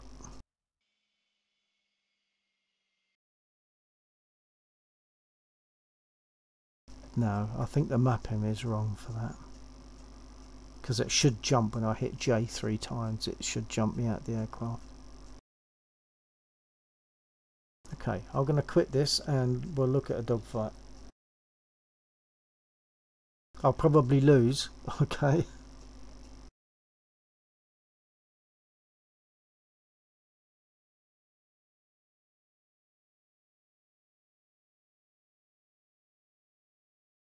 And of course my computer has to work at it a bit.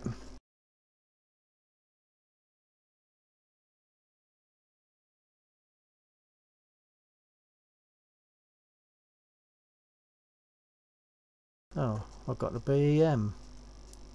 That's nice.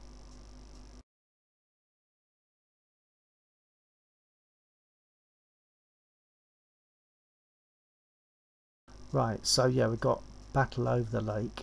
and Sochi Adler defense. That's the one where you have to take off and then battle with 109s, but this one you spawn in the air, so it's a little bit quicker to get directly into the action. I'll go for that one, yeah.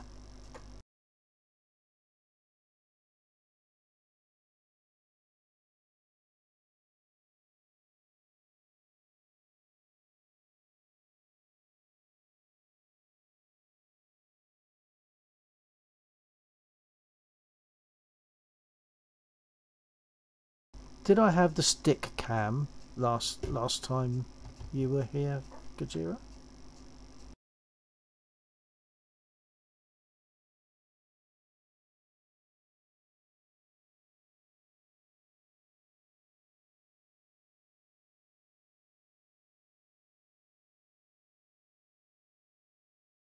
Oh right, good. So that's something you're aware of already then.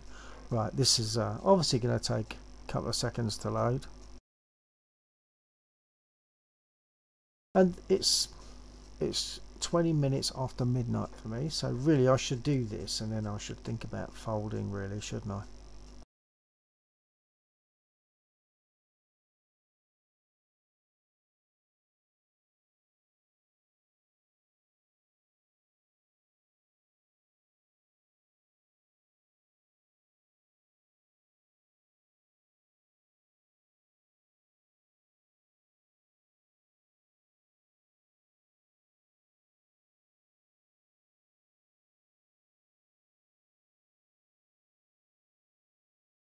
So unusually it's an air spawn, because the idea is not to get you loading up and starting up, it's just to get you fighting, so I'll give it a try.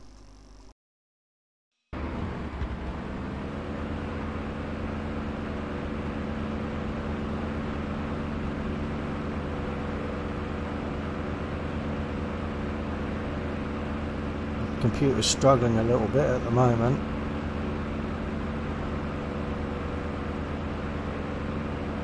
I probably should have left it a bit longer so it could settle down.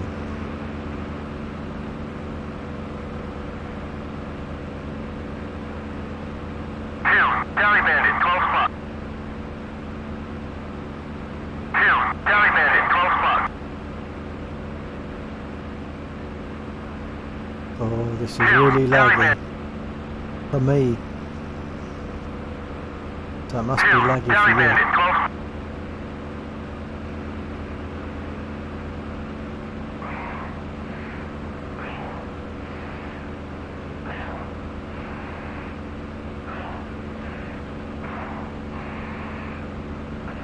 I'm hoping that that clears up, but I should have left it to settle down, really.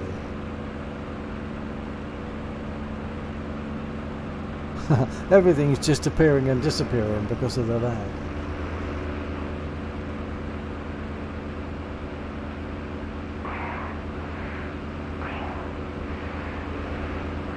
We did succeed in this mission last time. Whoops. One on my 6. And I got some hits on a 190, but I did.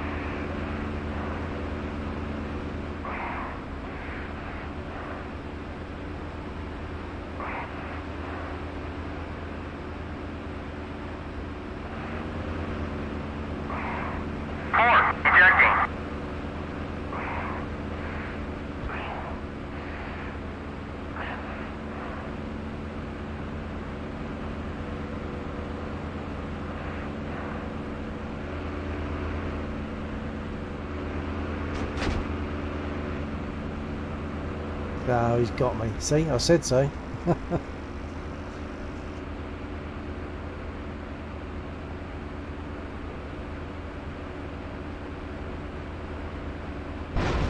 I need to check my settings as well, because I can't eject at the moment.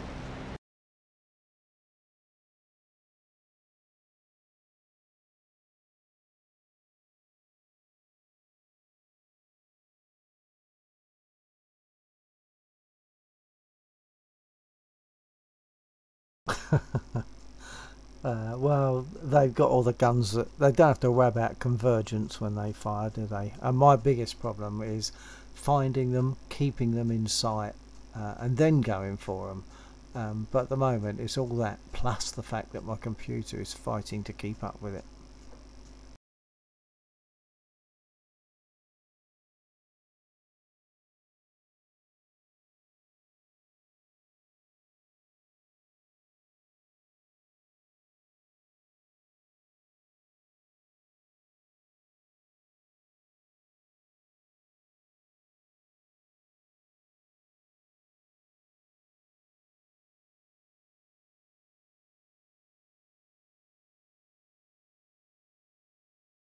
Ah, there we are. Okay, I'm going to go back into it again just to bail out, that's all. Well, I'll do a bit of fighting maybe.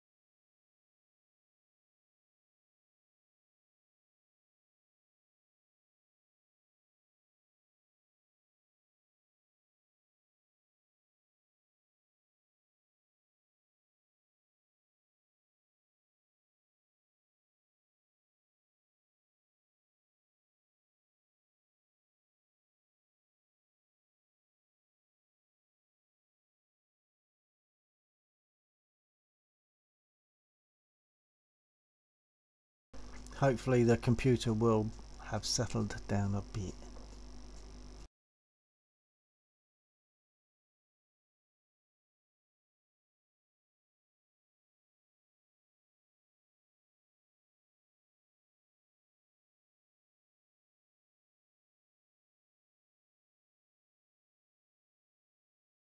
We'll see what happens.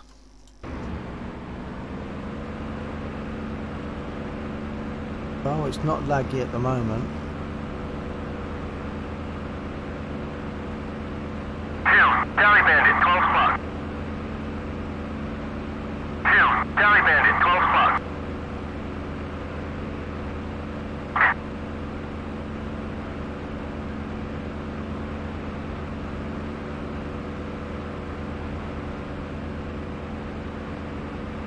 Alright, engaging that bandit.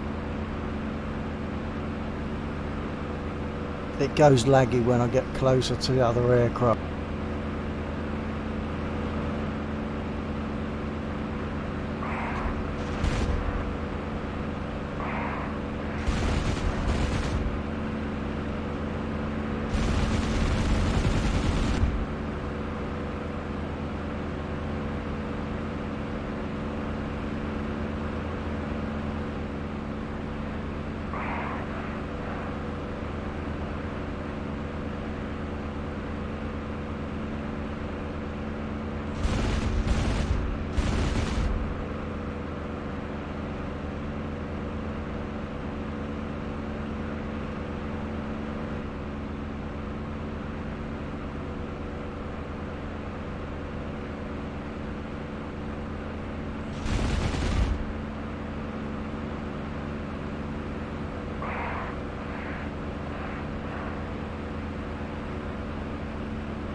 Can't jump, pilot's dead.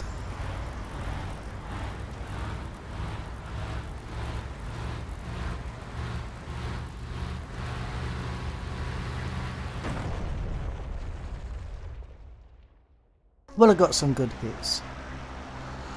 Who knows, he might even go down, but I don't suppose I'll find that out.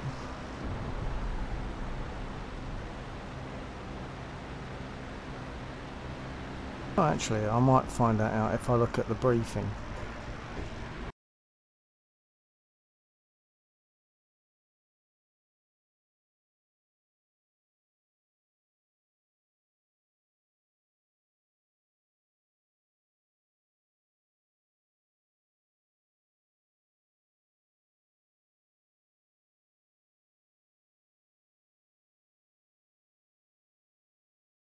I think I'm one.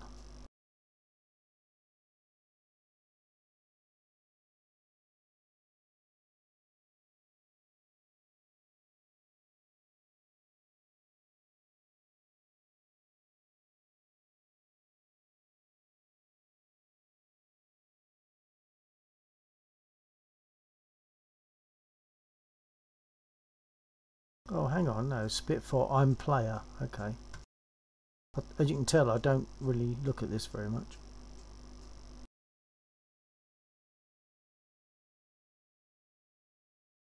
So if the Focke-Wulf 190 number 4 went down, then I probably got him, I think.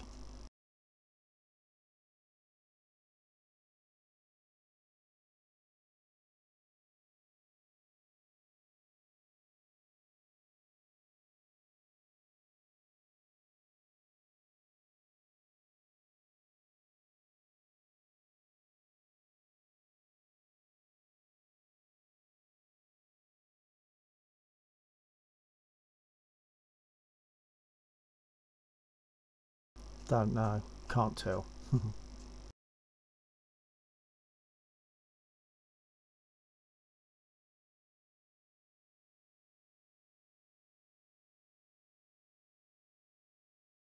Confirmated. Yeah, okay. I won't fly that one again, because I'm not very successful with that. What's the time? It's 12:30. 12:30. So really, I should think about closing, shouldn't I?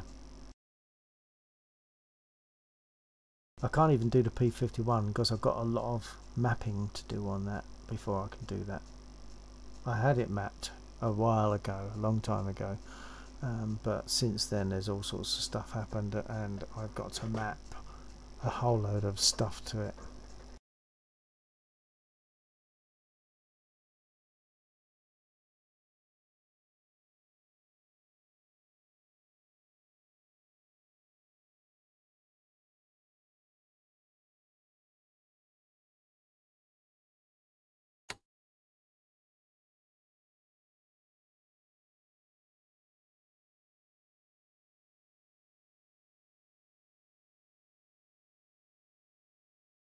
And of course I can fly over Normandy in my Spitfire. I've got the Normandy map.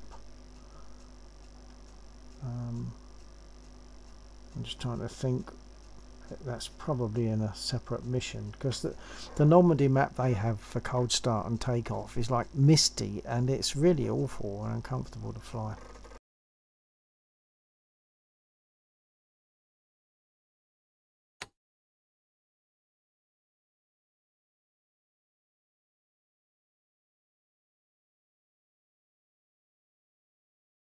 I could try this one. That's one that I set up. Just a brief flight over this, just a little go.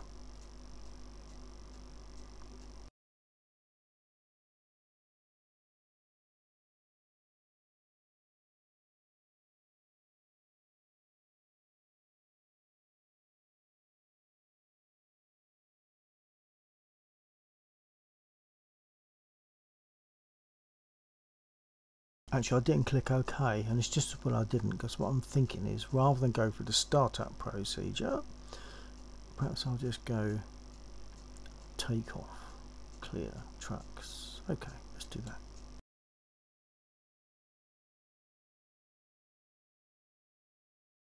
So I don't have to go through the startup procedure, which just sort of takes time.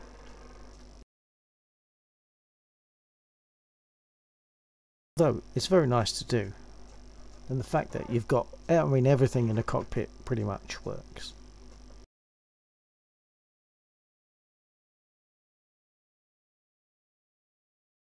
I used to blow my engines up regularly in DCS, and that's because most of the time my throttle when I'm flying now is back here, whereas when I first started doing it I was a sort of war thunder orientated, and I was flying it with my throttle up there.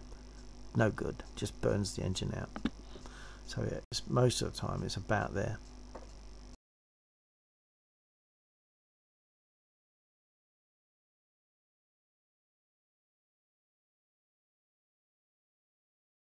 It is loading. So I'll do this one, and then I should think about closing down. Has it been good? I know you said it was awesome earlier on. So have you just generally enjoyed it? Have you seen DCS before? Do you like DCS?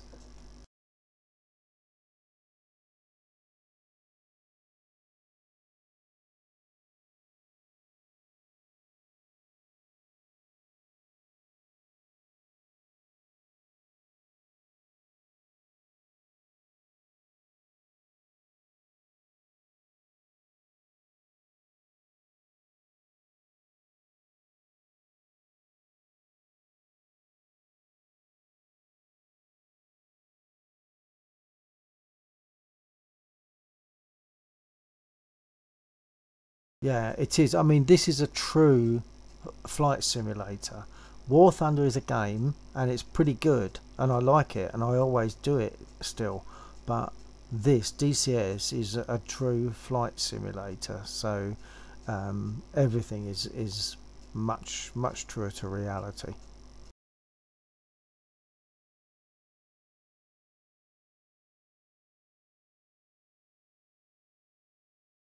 It can be a bit hungry on your CPU, that's the thing.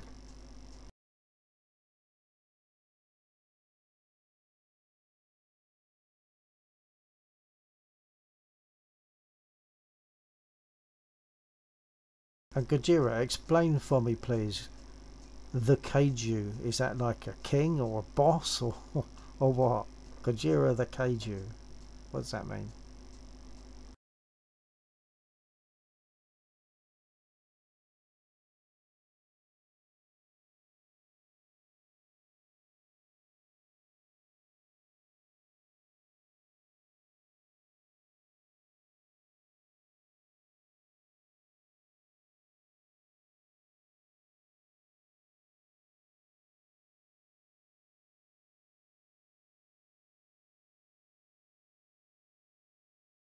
Ah, right.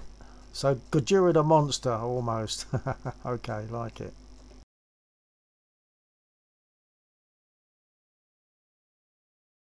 With DCS, you can play it for free. If you only want to fly and not have weapons, you can have the the TR-51, which is like a training version of a P-51 but without guns. So you can fly that. You get that with the game for free. And there is also an SU-2, I think, or something, like a jet aircraft, which I don't do. Jets don't do it for me, so I don't do that one. I should really, I suppose, but it doesn't appeal to me, so I don't do the jets. But they come free. The Spitfire and the P-51 that is armed, they come in at about, I guess for you, about $35 each. But the game is free to download with at least two aircraft.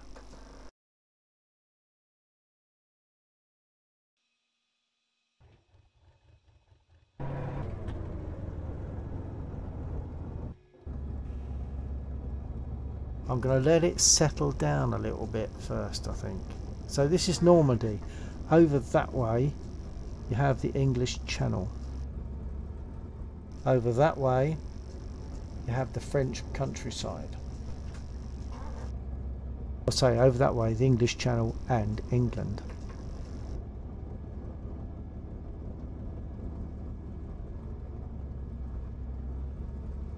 But of course I'd recommend, if you want to go for DCS, and I find it highly recommendable, I think you need, I can't remember what you fly with, but I really think you need the works, to be honest. I've got joystick, throttle and rudder pedals, and I use track IR. My activity light on my computer is still running, so I'm just going to give it a little bit of time to settle down.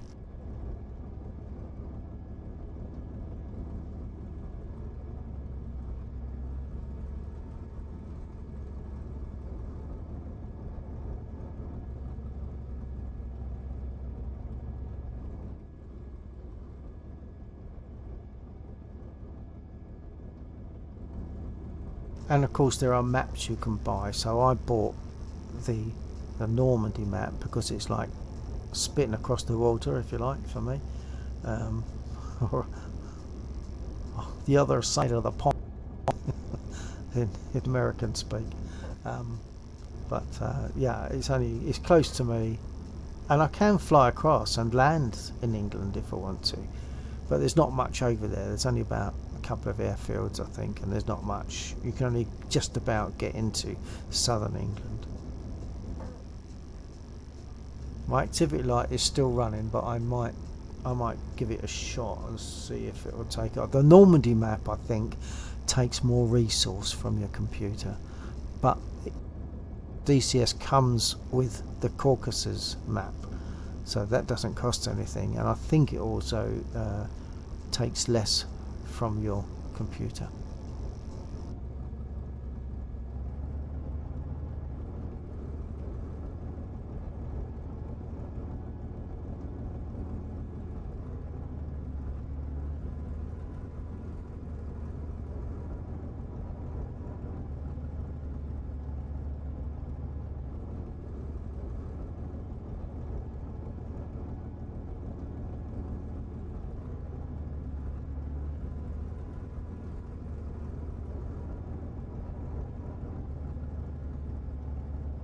And I think it is taking a lot of resources from my computer just to load in the map. It's quite a big-ish map, I suppose.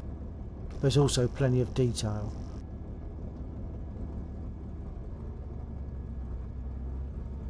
In France, you have something called the bocage, and the bocage are basically fields and hedgerows and forests and trees, loads of it, and that's why it was such a difficult job on the Normandy landings, because they were having to fight across these areas which have hedgerows, and it's very difficult to deal with.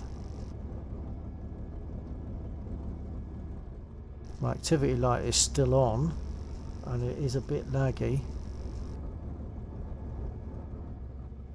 I can normally see the lag when I look around. It's not too bad at the moment. Maybe I'll give it a try. I'll see what happens, and then, because otherwise I'll be here till 2:30.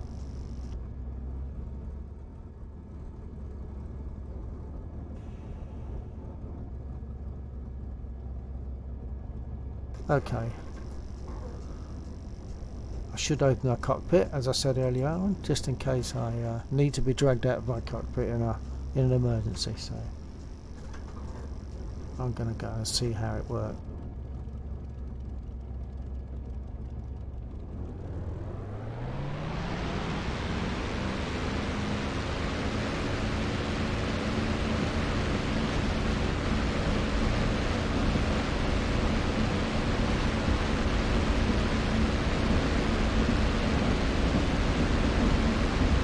Enfield 1-1, clear to taxi to runway 1.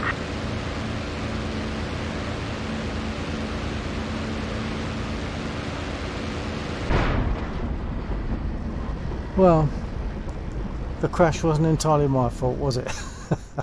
That's because because my computer wasn't keeping up with it. Maybe I should not fly Normandy, although I bought the map, because it does take a lot of resource, or I've got to load it and leave it sitting for a while, quite a while, to settle down.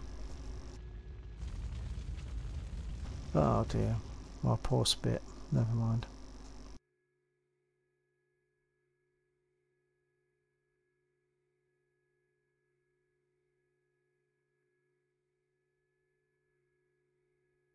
Okay, it let me jump out.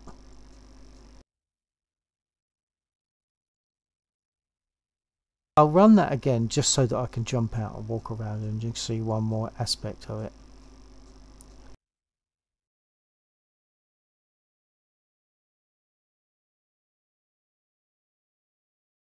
So I'm not going to take off, I'm just going to immediately jump out once it comes back.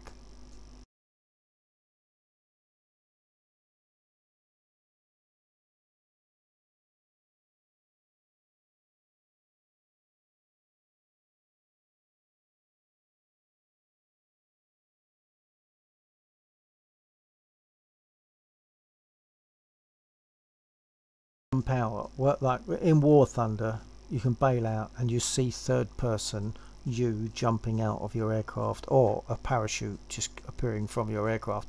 Here you are in first person, so when I jump out I'm actually floating down on a parachute and I can look up and see the canopy above me.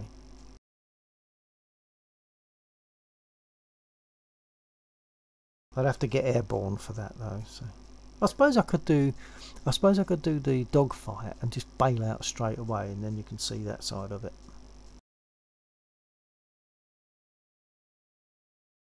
I'll try it in this first just to jump out, because you can walk around. I took a very long walk on one of mine. In fact, I think that's probably one of my uploads.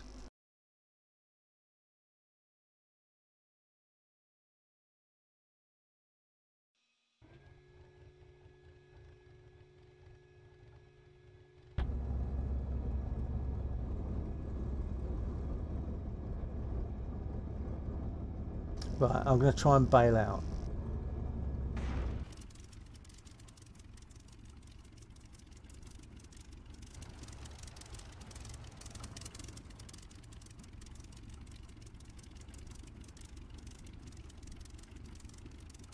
So I've bailed out. Now whether it will let me walk, I don't know. It didn't let me walk last time I tried it. But you can walk around. Nah.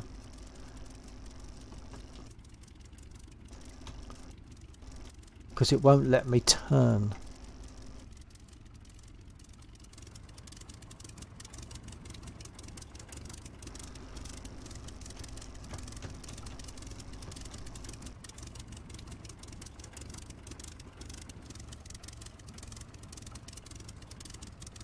I can walk backwards and forwards, but it won't let me step off the wing. It won't let me step off, so I won't worry about that. There's not a lot of point. What in that case I'll do a quick dogfight, but I won't dogfight, I'll just jump out.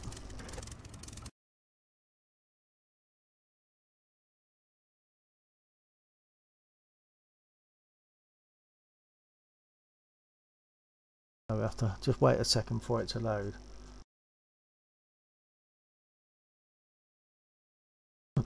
You say that's cool, but actually when you don't do that very often, jump out and you turn with track IR, you turn your head and all of a sudden you look at your own face with stubble on it up close. It's a bit scary. Well, it's not your own face, of course, but the face of your pilot.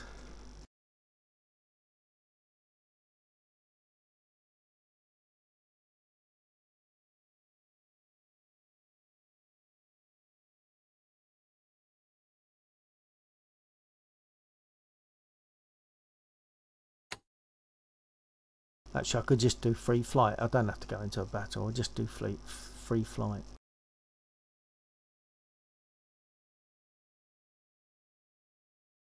I don't have to take off in this. It'll just spawn me in air, and I can just fly alongside a B. I can't remember what it is, B29, can't remember what it is now. Well, not necessarily alongside, but near, and you can follow it about.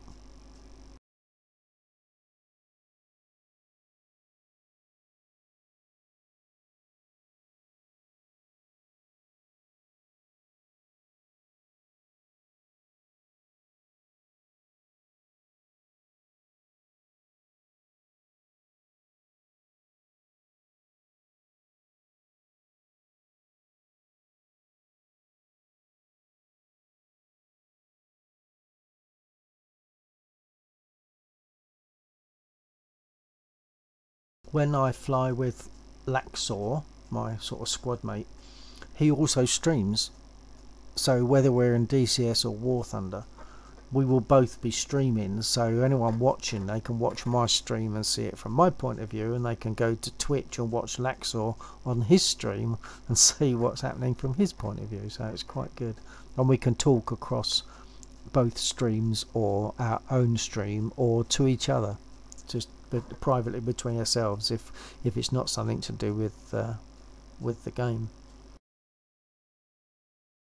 So, and if you want to check that out, it's Laxor, Laxxor. His full name is Laxor Borosilicase, but Laxor should find him on Twitch.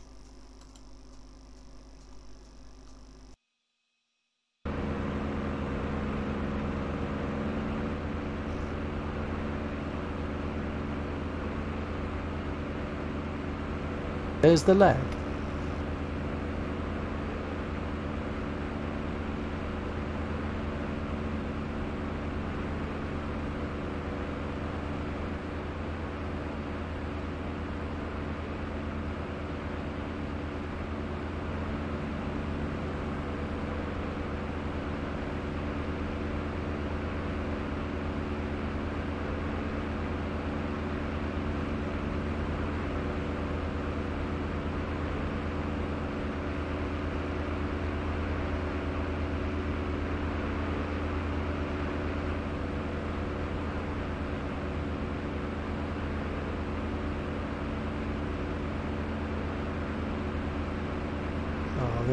This is why I don't do Normandy now, I think, because my computer just can't cope with the detail. See all that down there, all those trees and hedgerows.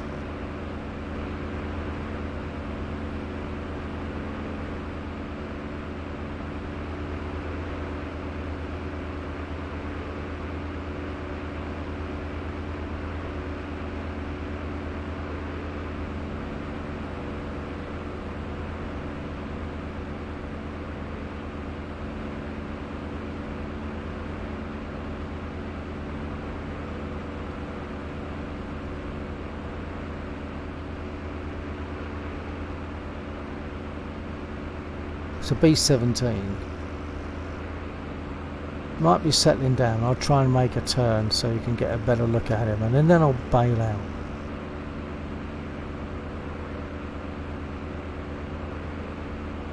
Frozen. Chevy 1 is RTB at 4,000. Not permanently frozen, I don't suppose.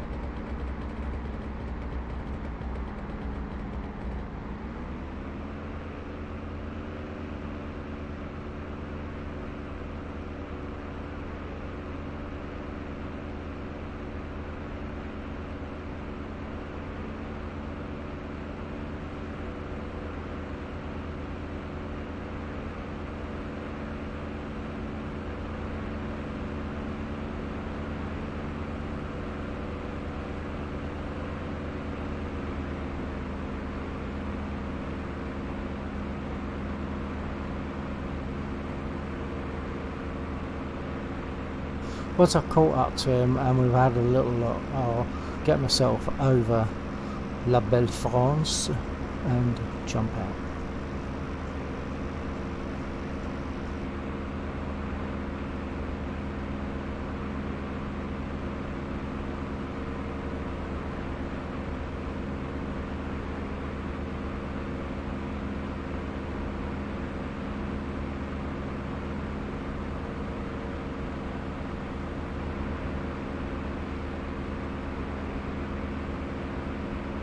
field is RTB at 3005.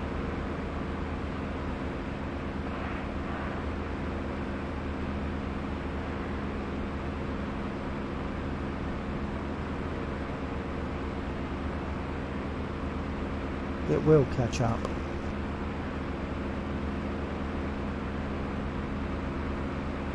I think probably for this map I have to reduce my level of detail, etc. on the settings.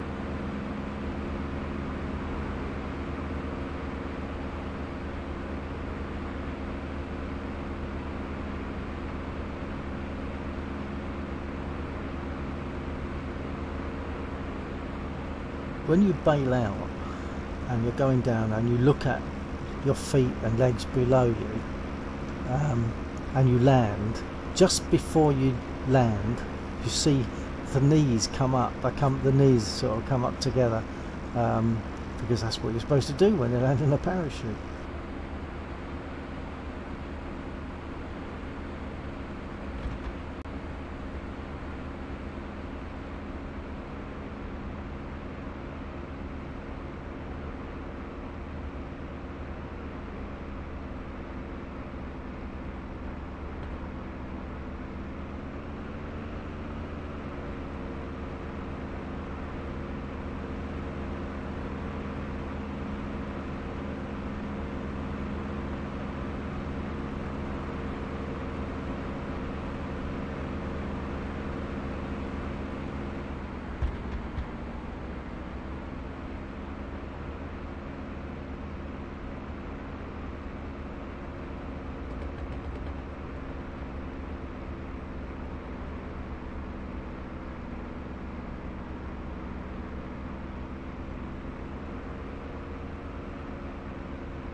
He's got his gear down.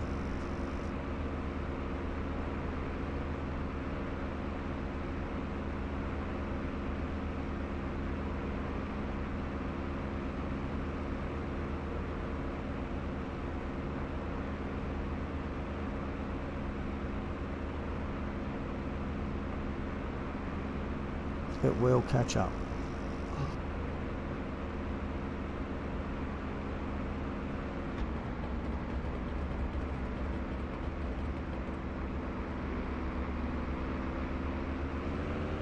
So there's your B-17. Got landing lights on as well. I should be at enough altitude to jump out, so I'm going to do that once I get level.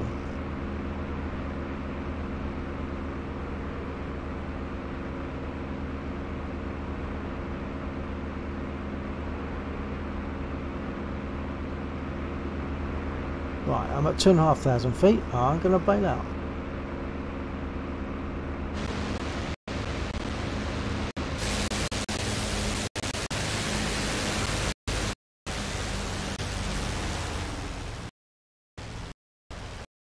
That's my spit going down, and there's my canopy.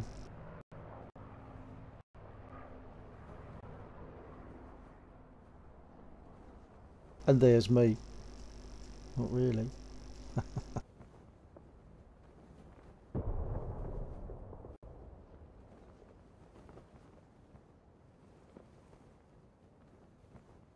There's my spit just crashed.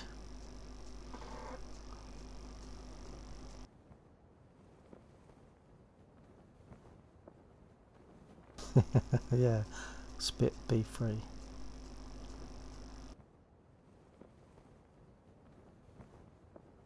Those things down there, this I can't point with the mouse because it's moving my angle of view. But in centre of screen you're seeing these like hedgerows, and they were apparently really difficult conditions to fight against. At the moment the knees are apart, and I think just as you get to a point where you're going to land, you'll see the knees come together and come up slightly, ready to land, and then you can walk about if it lets me. I think it probably won't let me. Well, we're nearly down, so bear with it.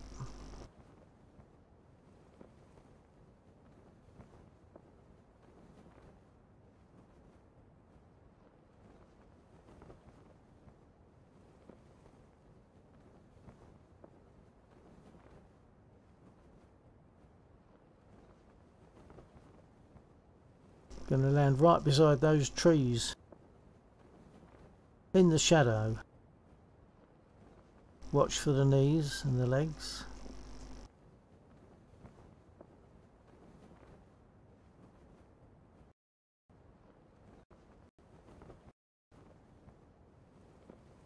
Yeah, knees together, slightly up, and boom.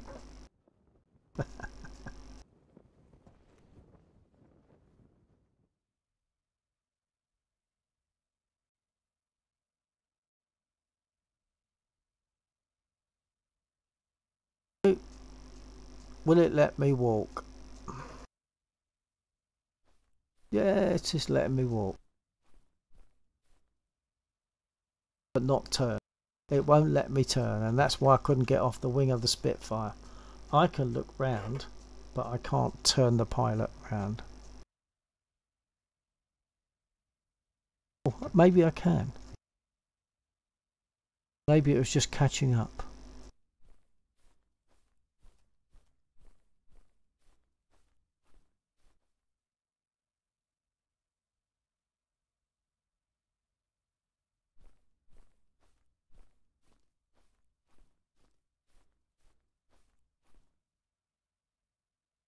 Not sure how far away I am from the airfield.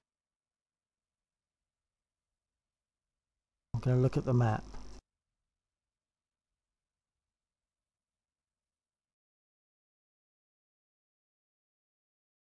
Oh, I'm not sure if it marks my position or not.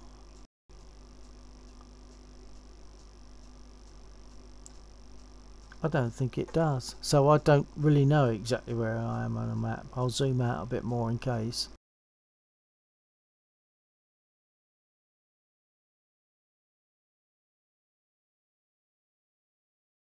So there's England, and there's jolly old England just there. The Isle of Wight. And this area is Kent. A lot of stuff happened there. There's actually 5 airfields. I'd missed that point, but yeah, there's 5 airfields, but you can only fly up to about there. Can't see where I am on this map.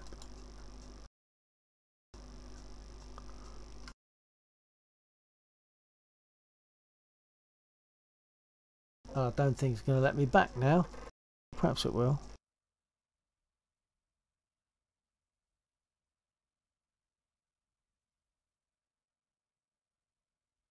Anyway, you get the picture, yeah.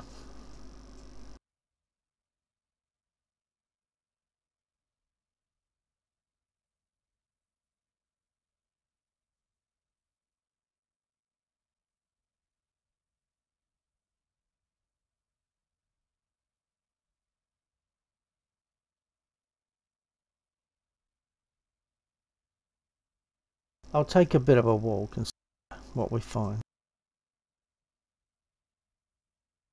I need to turn him.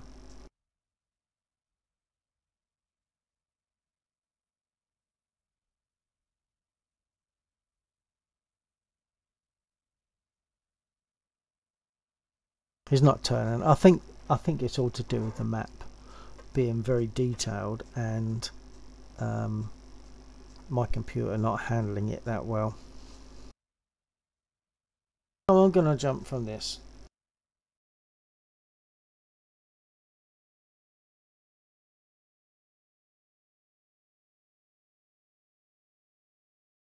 And considering I was thinking that I'd be quitting about half an hour ago, I should quit there now really. So thank you for joining me, Kajura. It's been good fun talking and explaining, and I hope you've found it really enjoyable.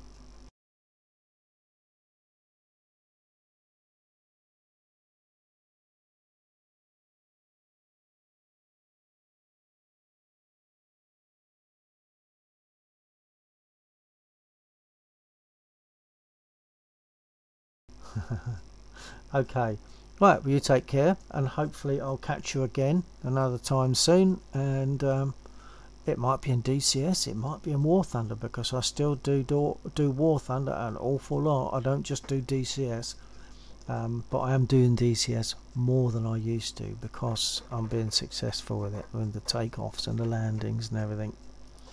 Okay, I'll catch you another time. I'll wait for you to say goodbye, and then I'll close the stream.